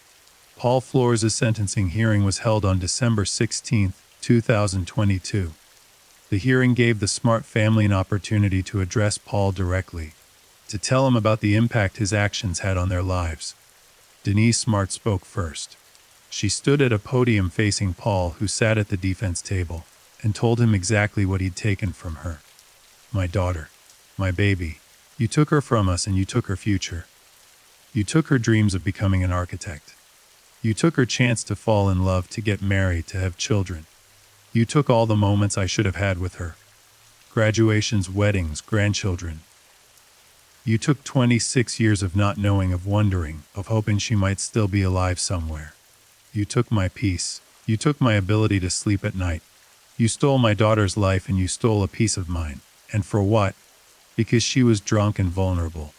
Because you saw an opportunity. You're a coward and a monster, and I hope you spend every day for the rest of your life thinking about what you did." Stan Smart spoke next. His words were measured but filled with barely controlled rage. He talked about watching his other children grow up in the shadow of Kristen's disappearance. About how they'd been affected, how they'd struggled with anxiety and fear. About how every family gathering was incomplete, every holiday marked by Kristen's absence. He talked about the financial toll of keeping the investigation alive for over 2 decades, the countless trips to San Luis Obispo, the media interviews, the meetings with investigators, the sleepless nights. All because Paul Flores had killed his daughter and then lied about it for 26 years. Stan looked directly at Paul and said, "You could have told us where she is. You could have given us that much. You could have let us bring her home, bury her properly, have a place to visit. But you didn't even give us that. You're cruel, you're selfish, and you deserve everything that's coming to you." Other family members spoke. Kristen's brother and sister, who'd been children when she disappeared, now adults in their 30s and 40s. They talked about growing up without their sister, about the hole she left in their lives. Friends spoke. People who'd known Kristen at Cal Poly, who'd been at that party, who'd spent 26 years wondering if they could have done something differently. The statements were emotional and devastating. Through it all, Paul Flores sat silently, showing no emotion, no remorse. His attorney had advised him not to speak, not to react. Anything he said could be used against him in appeals. So he sat like a statue while person after person told him what a monster he was, what pain he'd caused, how he destroyed not just Kristen's life but so many others. When all the victim impact statements were complete, the judge addressed Paul Flores. He acknowledged the pain the Smart family had endured. He noted that while Paul had been convicted of murder, the exact circumstances of Kristen's death remained unknown. Was it an accident during a sexual assault? Was it intentional? The jury's verdict didn't specify. But what was clear was that Paul had caused Kristen's death, and had then concealed that death for over a quarter century, showing a callous disregard for her family's suffering. The judge noted that Paul had shown no remorse, had never accepted responsibility, had given the Smart family no closure by revealing where Kristen's remains were. These factors weighed heavily in sentencing.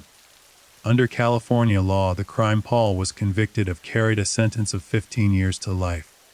The judge sentenced Paul Flores to 25 years to life in prison.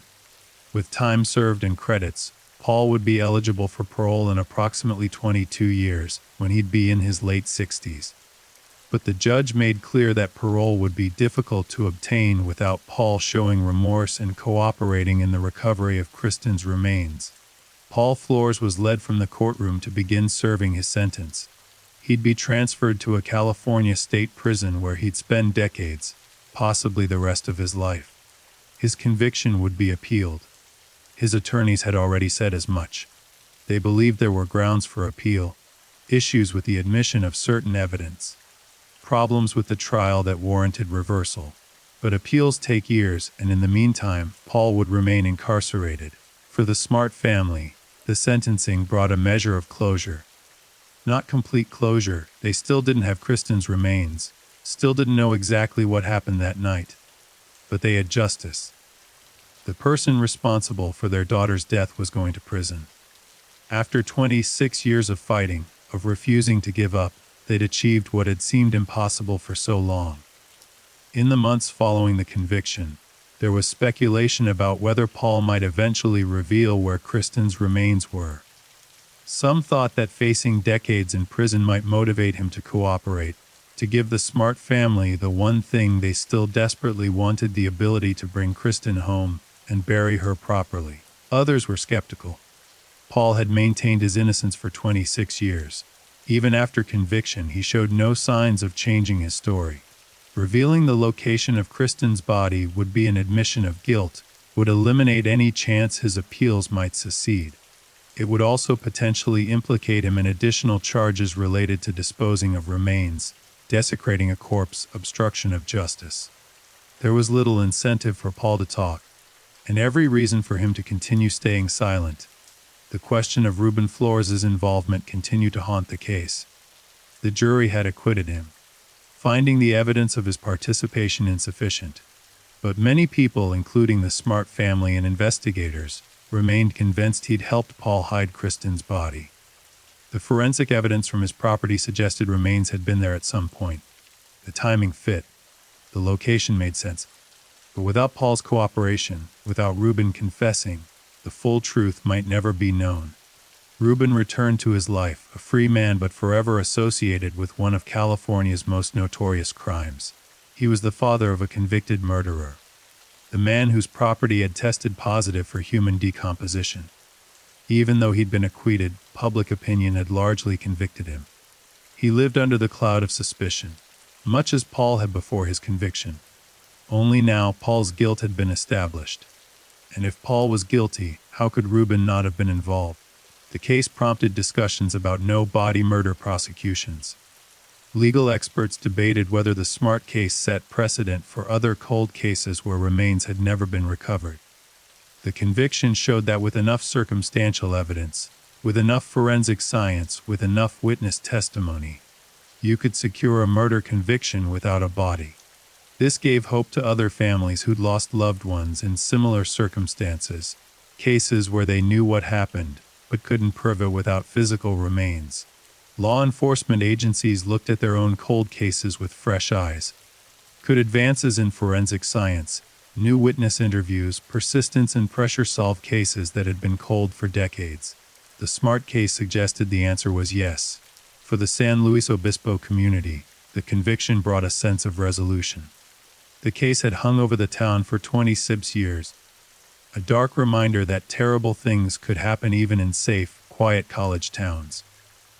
Parents had worried about sending their children to Cal Poly because of what happened to Kristen Smart. The conviction didn't erase what happened, but it showed that justice, however delayed, could still be achieved. Cal Poly itself used the case as a teaching moment for new students. Orientation programs included discussions about safety, about watching out for one another, about the importance of bystander intervention. Kristen's case became a cautionary tale, not in the sense that she'd done anything wrong, but in the sense that predators exist, that danger can come from unexpected places, that vigilance matters. The true crime community continued following the case even after the conviction. Podcasts analyzed the trial, the evidence, the verdict. YouTube channels created content breaking down the forensic science, the legal strategies, the victim impact statements. Online forums debated whether justice had truly been served given that Kristen's body still hadn't been found. Some people thought the conviction was appropriate, that Paul had clearly killed Kristen and deserved to spend his life in prison. Others worried about convicting someone of murder without a body, seeing it as a dangerous precedent that could lead to wrongful convictions in other cases. The debate was vigorous and ongoing, reflecting broader questions about criminal justice, evidence standards, and the balance between seeking justice for victims and protecting the rights of the accused. For Denise and Stan Smart, life after the conviction was strange. They'd spent 26 years fighting for this outcome. It had consumed their lives, defined their existence. And now it was done. Paul was in prison. There would be appeals, legal proceedings that might drag on for years, but the main battle was over. They'd won. But victory felt hollow in some ways. Kristen was still gone. They still couldn't visit her grave because they didn't have one. They still didn't know exactly what happened that night, the specific details of how she died. Paul's silence meant those questions might never be answered. Still, they'd achieved more than many families in similar situations ever do. They had accountability, they had justice, and they had the satisfaction of knowing they'd never given up, that their relentless pursuit of the truth had ultimately prevailed. The Smart family established a scholarship in Kristen's name at Cal Poly, money for students pursuing architecture, the field Kristen had dreamed of entering. They wanted something positive to come from the tragedy, wanted Kristen's memory to be associated with hope and opportunity rather than just loss. The scholarship ensured that every year, a student would benefit from Kristen's legacy, would pursue dreams similar to the ones she'd had. It was a small thing, but it mattered. It meant Kristen's life, however brief, had ongoing meaning and impact. Students who received the scholarship learned about Kristen, about what happened to her, about the importance of looking out for one another. In that way, Kristen's story continued to save lives, continued to make the campus safer, continued to matter. Investigators who'd worked the case for decades felt vindicated by the conviction. Some had retired long before the trial, but they'd never forgotten Kristen Smart. They'd carried the case with them, frustrated by the inability to solve it, haunted by the image of a smiling 19-year-old girl whose life had been cut short. The conviction represented the homework by dozens of investigators over more than a quarter century. It showed that cold cases could be solved, that advances in forensic science and renewed public interest could breathe life into investigations that seemed dead. Several detectives who'd worked the case attended the trial. When the guilty verdict was read, they felt the weight of 26 years lift from their shoulders. They'd done it. Finally, they'd done it. Kristen Smart had justice. The appeals process began in early 2023. Paul Flores' attorneys filed extensive briefs arguing that errors during the trial had prejudiced the jury against their client. They challenged the admission of testimony from women who'd been assaulted by Paul in later years, arguing it was character assassination rather than relevant evidence. They challenged the forensic evidence from Rubin's property, arguing the science was questionable and the conclusions overreaching. They challenged the admission of the jewelry found in Paul's possession, arguing chain of custody issues and lack of definitive proof the items belonged to Kristen. The appeals would take years to work through the California court system. The conviction might be upheld, or it might be overturned and Paul granted a new trial. The Smart family braced themselves for the possibility that the fight wasn't over, that they might have to go through another trial, relive everything again.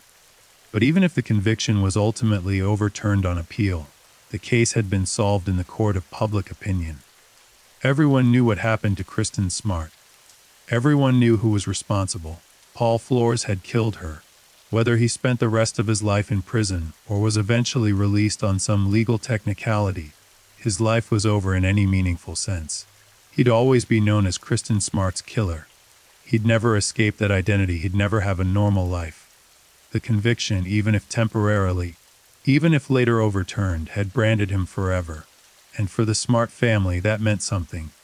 It meant the truth was out there. It meant Kristen's story had been told. It meant she hadn't been forgotten. It meant her life mattered. The case also raised questions about the other missing women and unsolved cases in the San Luis Obispo area. Over the years, there had been other disappearances, other young women who'd vanished. Some of those cases remained unsolved. Investigators looked at them with fresh eyes after Paul's conviction. Was it possible he'd been involved in other crimes? Was there a pattern? The evidence didn't support it. Paul's conviction was for Kristen's murder specifically. There was no indication he was a serial killer or that he'd harmed other women in the same way. But the question lingered, as it always does when a predator is identified. How many victims were there really? Could there be others who'd never been found, never been reported? The speculation was unsettling but ultimately unfounded. Paul Flores appeared to be a one-time killer, someone who'd made a terrible decision one night, and then spent 26 years trying to escape the consequences.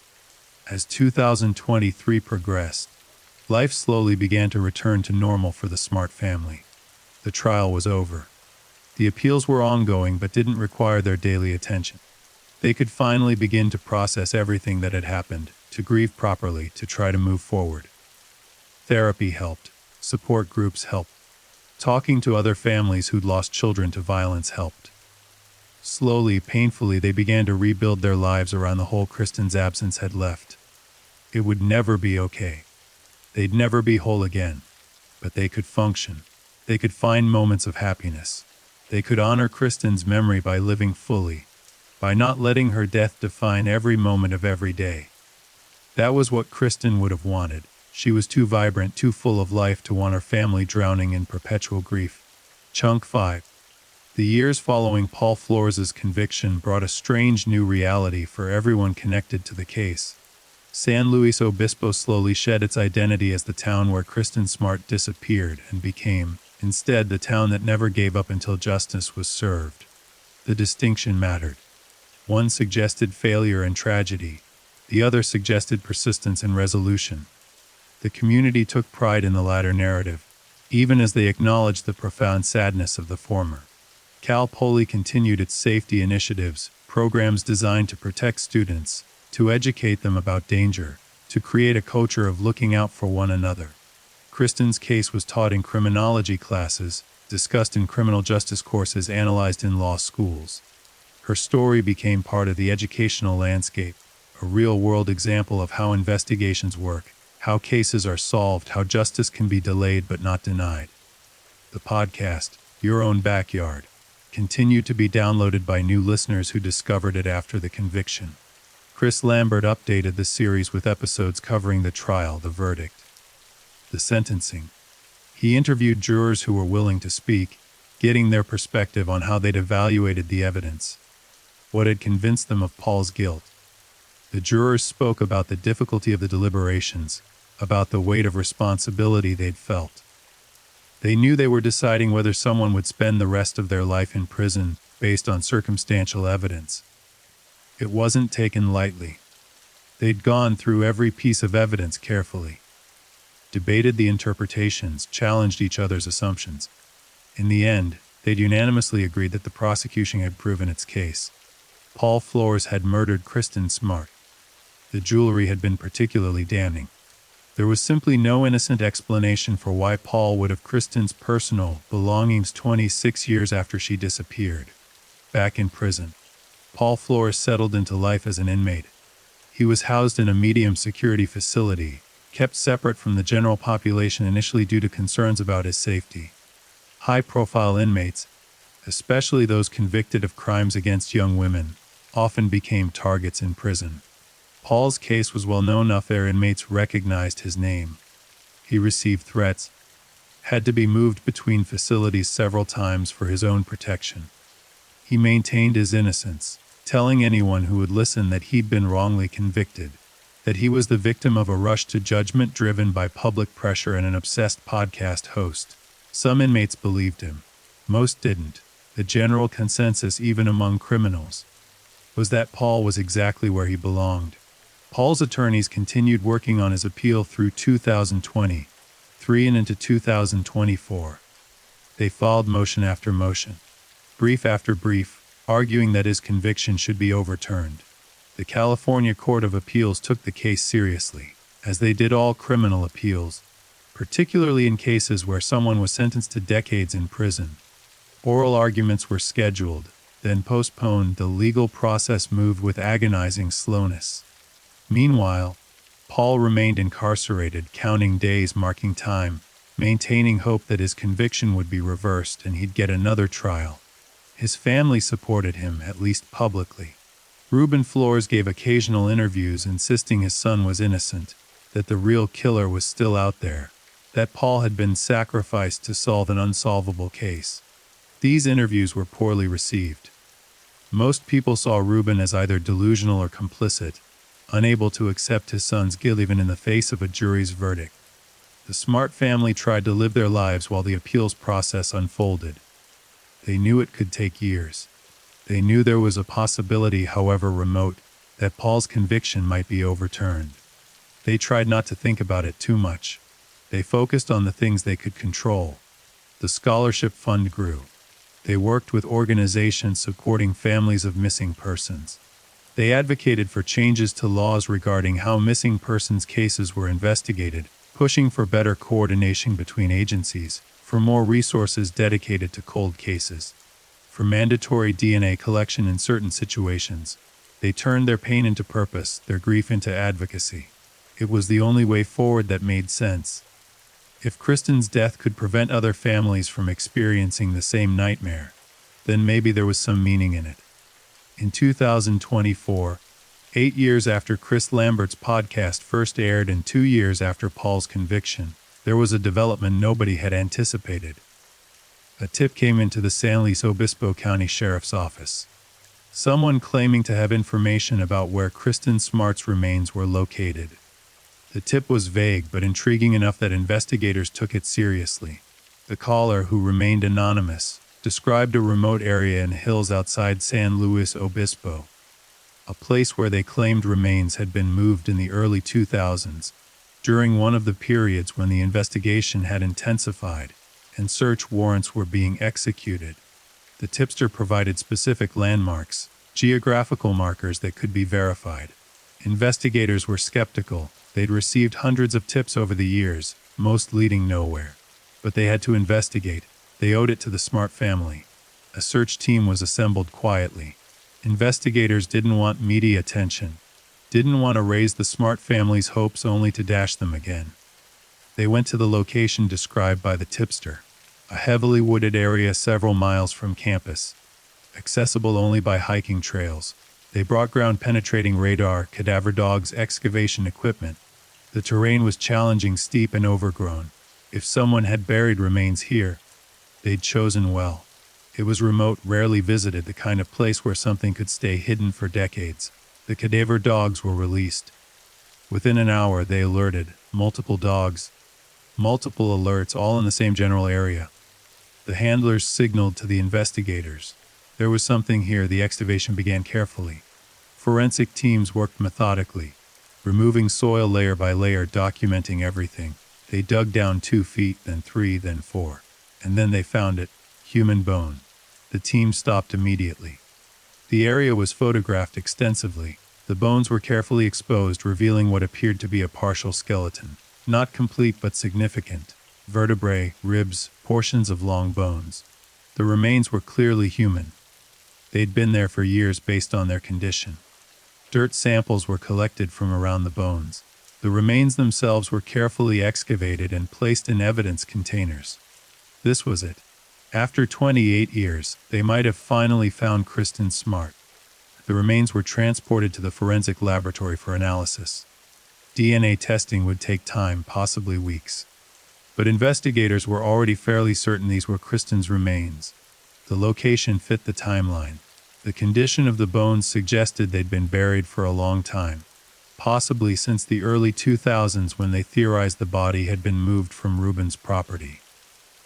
The fragments of clothing found with the remains, though degraded, appeared consistent with what Kristen had been wearing the night she disappeared. Everything pointed to these being Kristen's remains. The sheriff's office contacted the Smart family before making any public announcement. They needed to prepare them. After all these years, after all the searching, they might have finally found their daughter.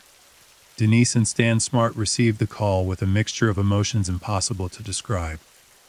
Relief that Kristen might have been found.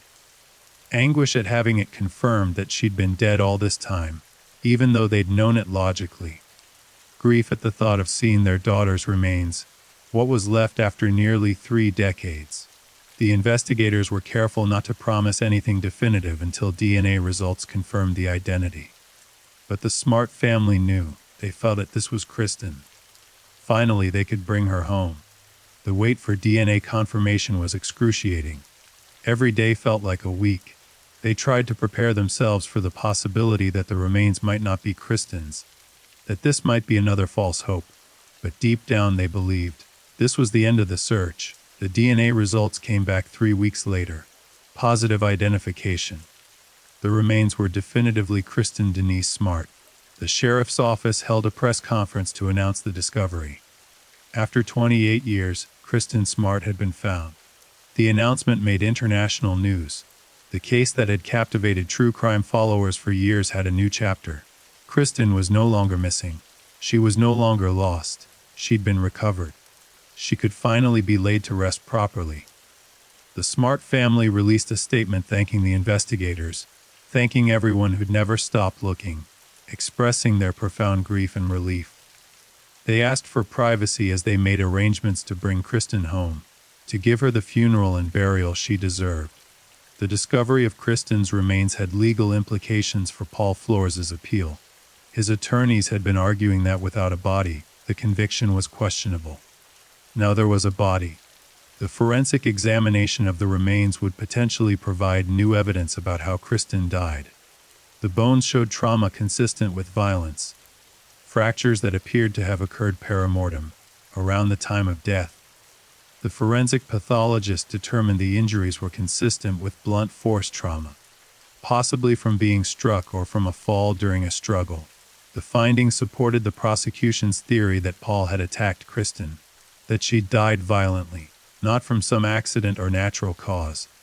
The new evidence strengthened the case against Paul, made his appeal even more unlikely to succeed. Paul Flores was informed of the discovery of Kristen's remains. His reaction was not made public, but according to sources close to the case, he showed little emotion. He maintained his innocence, claimed he had no idea how Kristen's remains ended up where they were found. He suggested, through his attorney, that the real killer must have placed them there. But the argument was even less convincing now than before. The location where Kristen was found, the condition of the remains, the timing of when they'd been moved there. Everything pointed back to Paul and possibly to his father. Investigators re-interviewed Ruben Flores, asking if he wanted to comment on the discovery. He declined to speak without his attorney present. When his attorney did respond, it was to reiterate that Ruben had been acquitted and had no further obligation to assist the investigation. The funeral for Kristen Smart was held in June 2020, 28 years after she disappeared. It was a private service, attended only by family and close friends. The Smart family wanted intimacy, wanted to say goodbye to their daughter away from media cameras and public scrutiny. But they also held a public memorial service a week later, allowing the community and the many people who'd followed Kristen's case to pay their respects. Hundreds attended. People who'd never met Kristen but felt connected to her story. People who'd searched for her back in '96. people who'd followed the investigation for decades. Students from Cal Poly carrying flowers and photos. The memorial was held on campus, near where Kristen's dorm had been. Speakers talked about Kristen's life, her dreams, her impact. They talked about how her case had changed missing persons investigations, how her story had saved other lives by making people more aware and vigilant. Denise Smart spoke at the memorial. She stood before the gathered crowd, her voice steady despite the tears streaming down her face. She thanked everyone for coming, for remembering, for never forgetting Kristen. She talked about what it meant to finally be able to lay her daughter to rest, to have a grave to visit, a place where Kristen's physical presence remained. She talked about the 28 years of not knowing, of hoping against hope, of the torture of uncertainty. And she talked about the relief of finally having answers, incomplete as they were. We know what happened to our baby. We know she's not suffering somewhere. We know she's at peace. And we can visit her now. We can bring her flowers. We can sit with her. That's something we never thought we'd have. The memorial ended with the release of purple balloons, Kristen's favorite color. Hundreds of purple balloons rising into the blue California sky, carrying with them the love and grief of everyone who'd been touched by Kristen's story. The discovery of Kristen's remains also provided some answers about what had happened after her death. Forensic analysis suggested the remains had been buried in at least 2 different locations. The initial burial had likely been at Ruben Flores' property in Arroyo Grande, consistent with the soil evidence found there during earlier searches. At some point in the early 2000s, when the investigation intensified and multiple search warrants were executed, the remains had been moved to the remote location where they were ultimately found.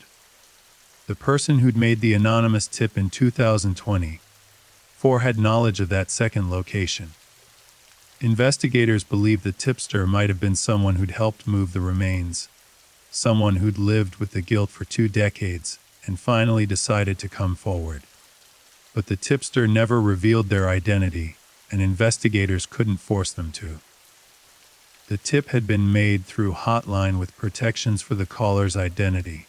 Speculation focused on whether Ruben Flores had been the one to move Kristen's remains, or whether he'd enlisted help.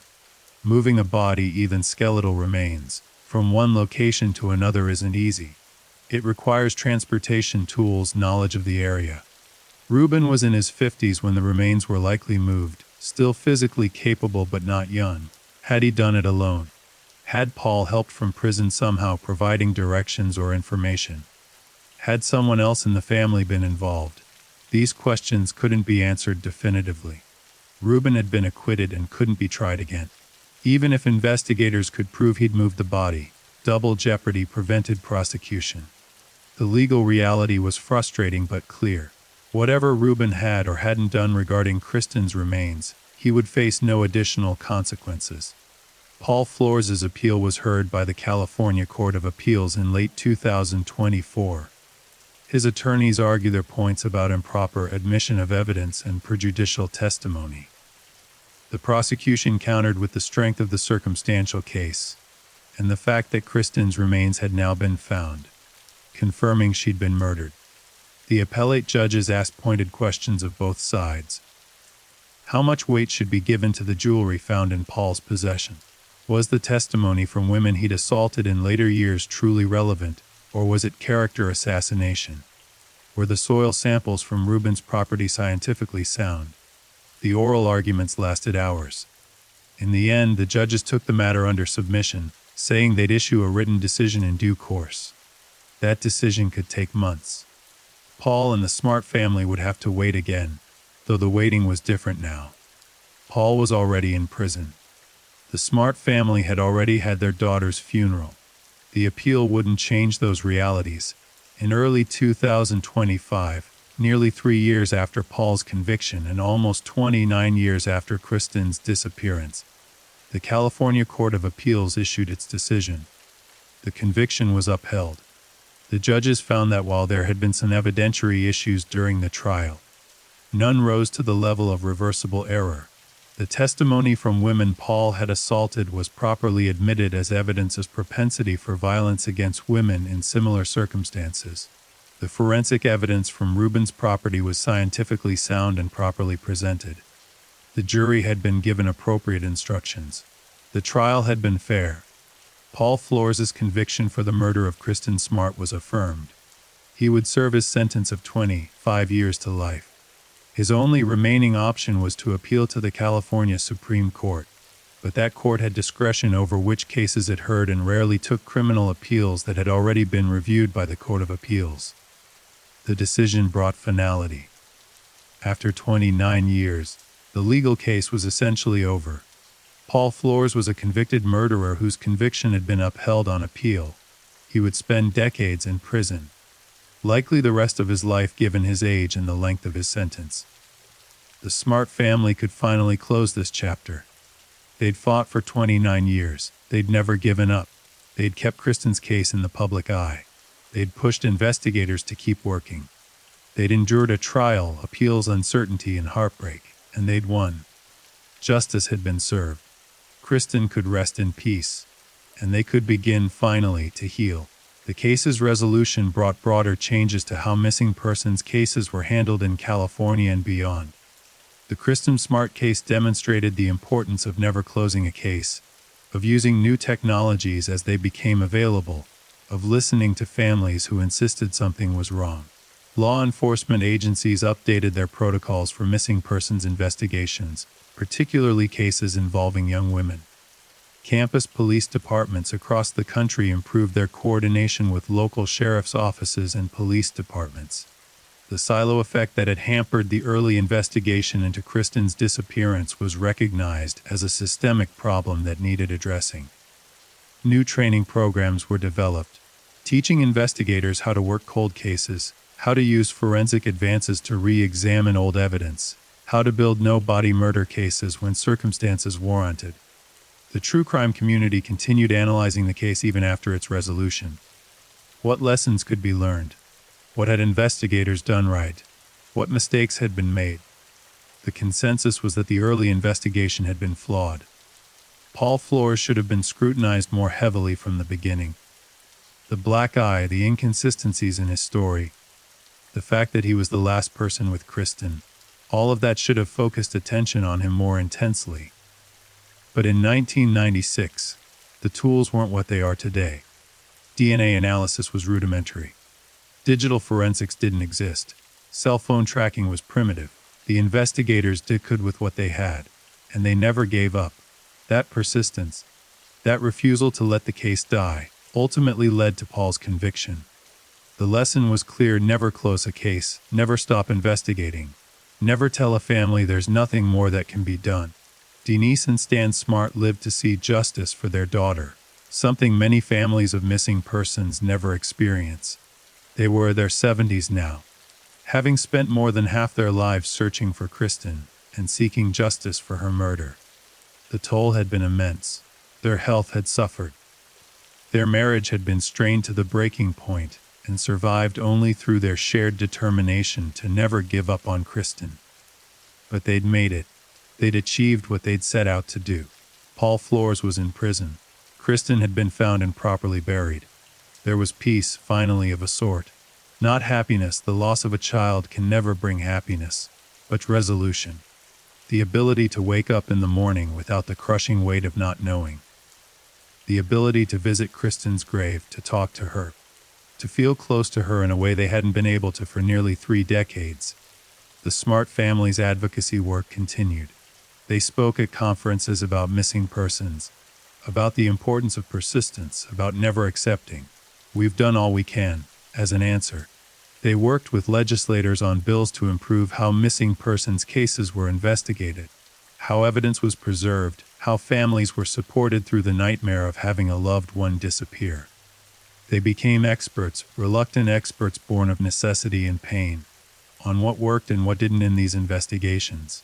Their advocacy helped pass several pieces of legislation in California. Laws named after Kristen that improved missing persons protocols and provided more resources for cold case investigations. Their daughter's legacy wasn't just the cautionary tale of her death. It was the lives saved, the cases solved, the improvements made because of what had happened to her. Cal Poly never forgot Kristen Smart. Her memorial on campus became a place students visited, where they left flowers and notes. The architecture department, the field Kristen had dreamed of entering, dedicated a study space in her name. Students working late on design projects worked in Kristen's space, surrounded by her photos and inspired by her story. The message was clear: work hard, follow your dreams, look out for one another. Kristen hadn't been able to achieve her dreams, but other students could achieve theirs in her memory. The scholarship bearing her name continued to support students every year. Each recipient learned about Kristen, about what happened to her, about the importance of being aware and safe. They carried her story forward, ensuring that new generations knew her name and remembered what she represented. Paul Flores, meanwhile, continued serving his sentence. He was moved between facilities several times, always for security reasons. He worked prison jobs, attended mandatory programming, marked time. He never admitted guilt. He never expressed remorse. He never told investigators where he'd initially hidden Kristen's body or provided any information about that night in May 1996. He maintained his innocence in conversations with other inmates, in letters to family, in the rare interviews he granted to media outlets. He was a victim, he insisted, a scapegoat, an innocent man destroyed by circumstantial evidence and public pressure. Whether he believed his own protestations of innocence, or whether it was a defense mechanism, a way to live with what he'd done, nobody could say. But he never wavered, never confessed, never gave the Smart family the complete truth about what happened to their daughter. Ruben Flores lived out his remaining years as a free man, though his life was constrained by public perception. People in San Luis Obispo knew who he was, knew what he'd been accused of, knew he'd been acquitted but suspected him anyway. He moved away eventually, went to live with relatives in another part of California, where his name wasn't so recognizable. But the internet never forgets. His name was forever linked to Kristen Smart's case. Any search brought up articles about the trial, about the evidence found at his property, about the suspicions that he'd helped his son hide a body. He gave no more public statements. Tried to live quietly, anonymously. He died in 2026, taking whatever secrets he had to his grave. If he'd helped Paul, if he'd buried Kristen in his backyard, if he'd later moved her remains, he never admitted it. Never gave the Smart family that closure. His death was noted in the media only in the context of the Kristen Smart case. His obituary led with his connection to his son's conviction. The years continued to pass. 2027, 2028. The Kristen Smart case gradually faded from daily headlines, though it never truly left the public consciousness. True crime documentaries were made, examining the case from every angle.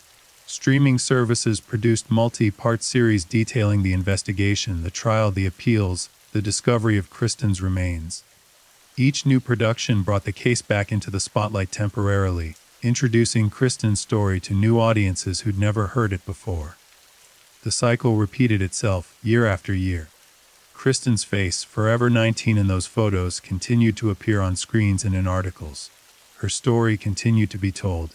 Denise Smart passed away in 2029, 33 years after Kristen disappeared.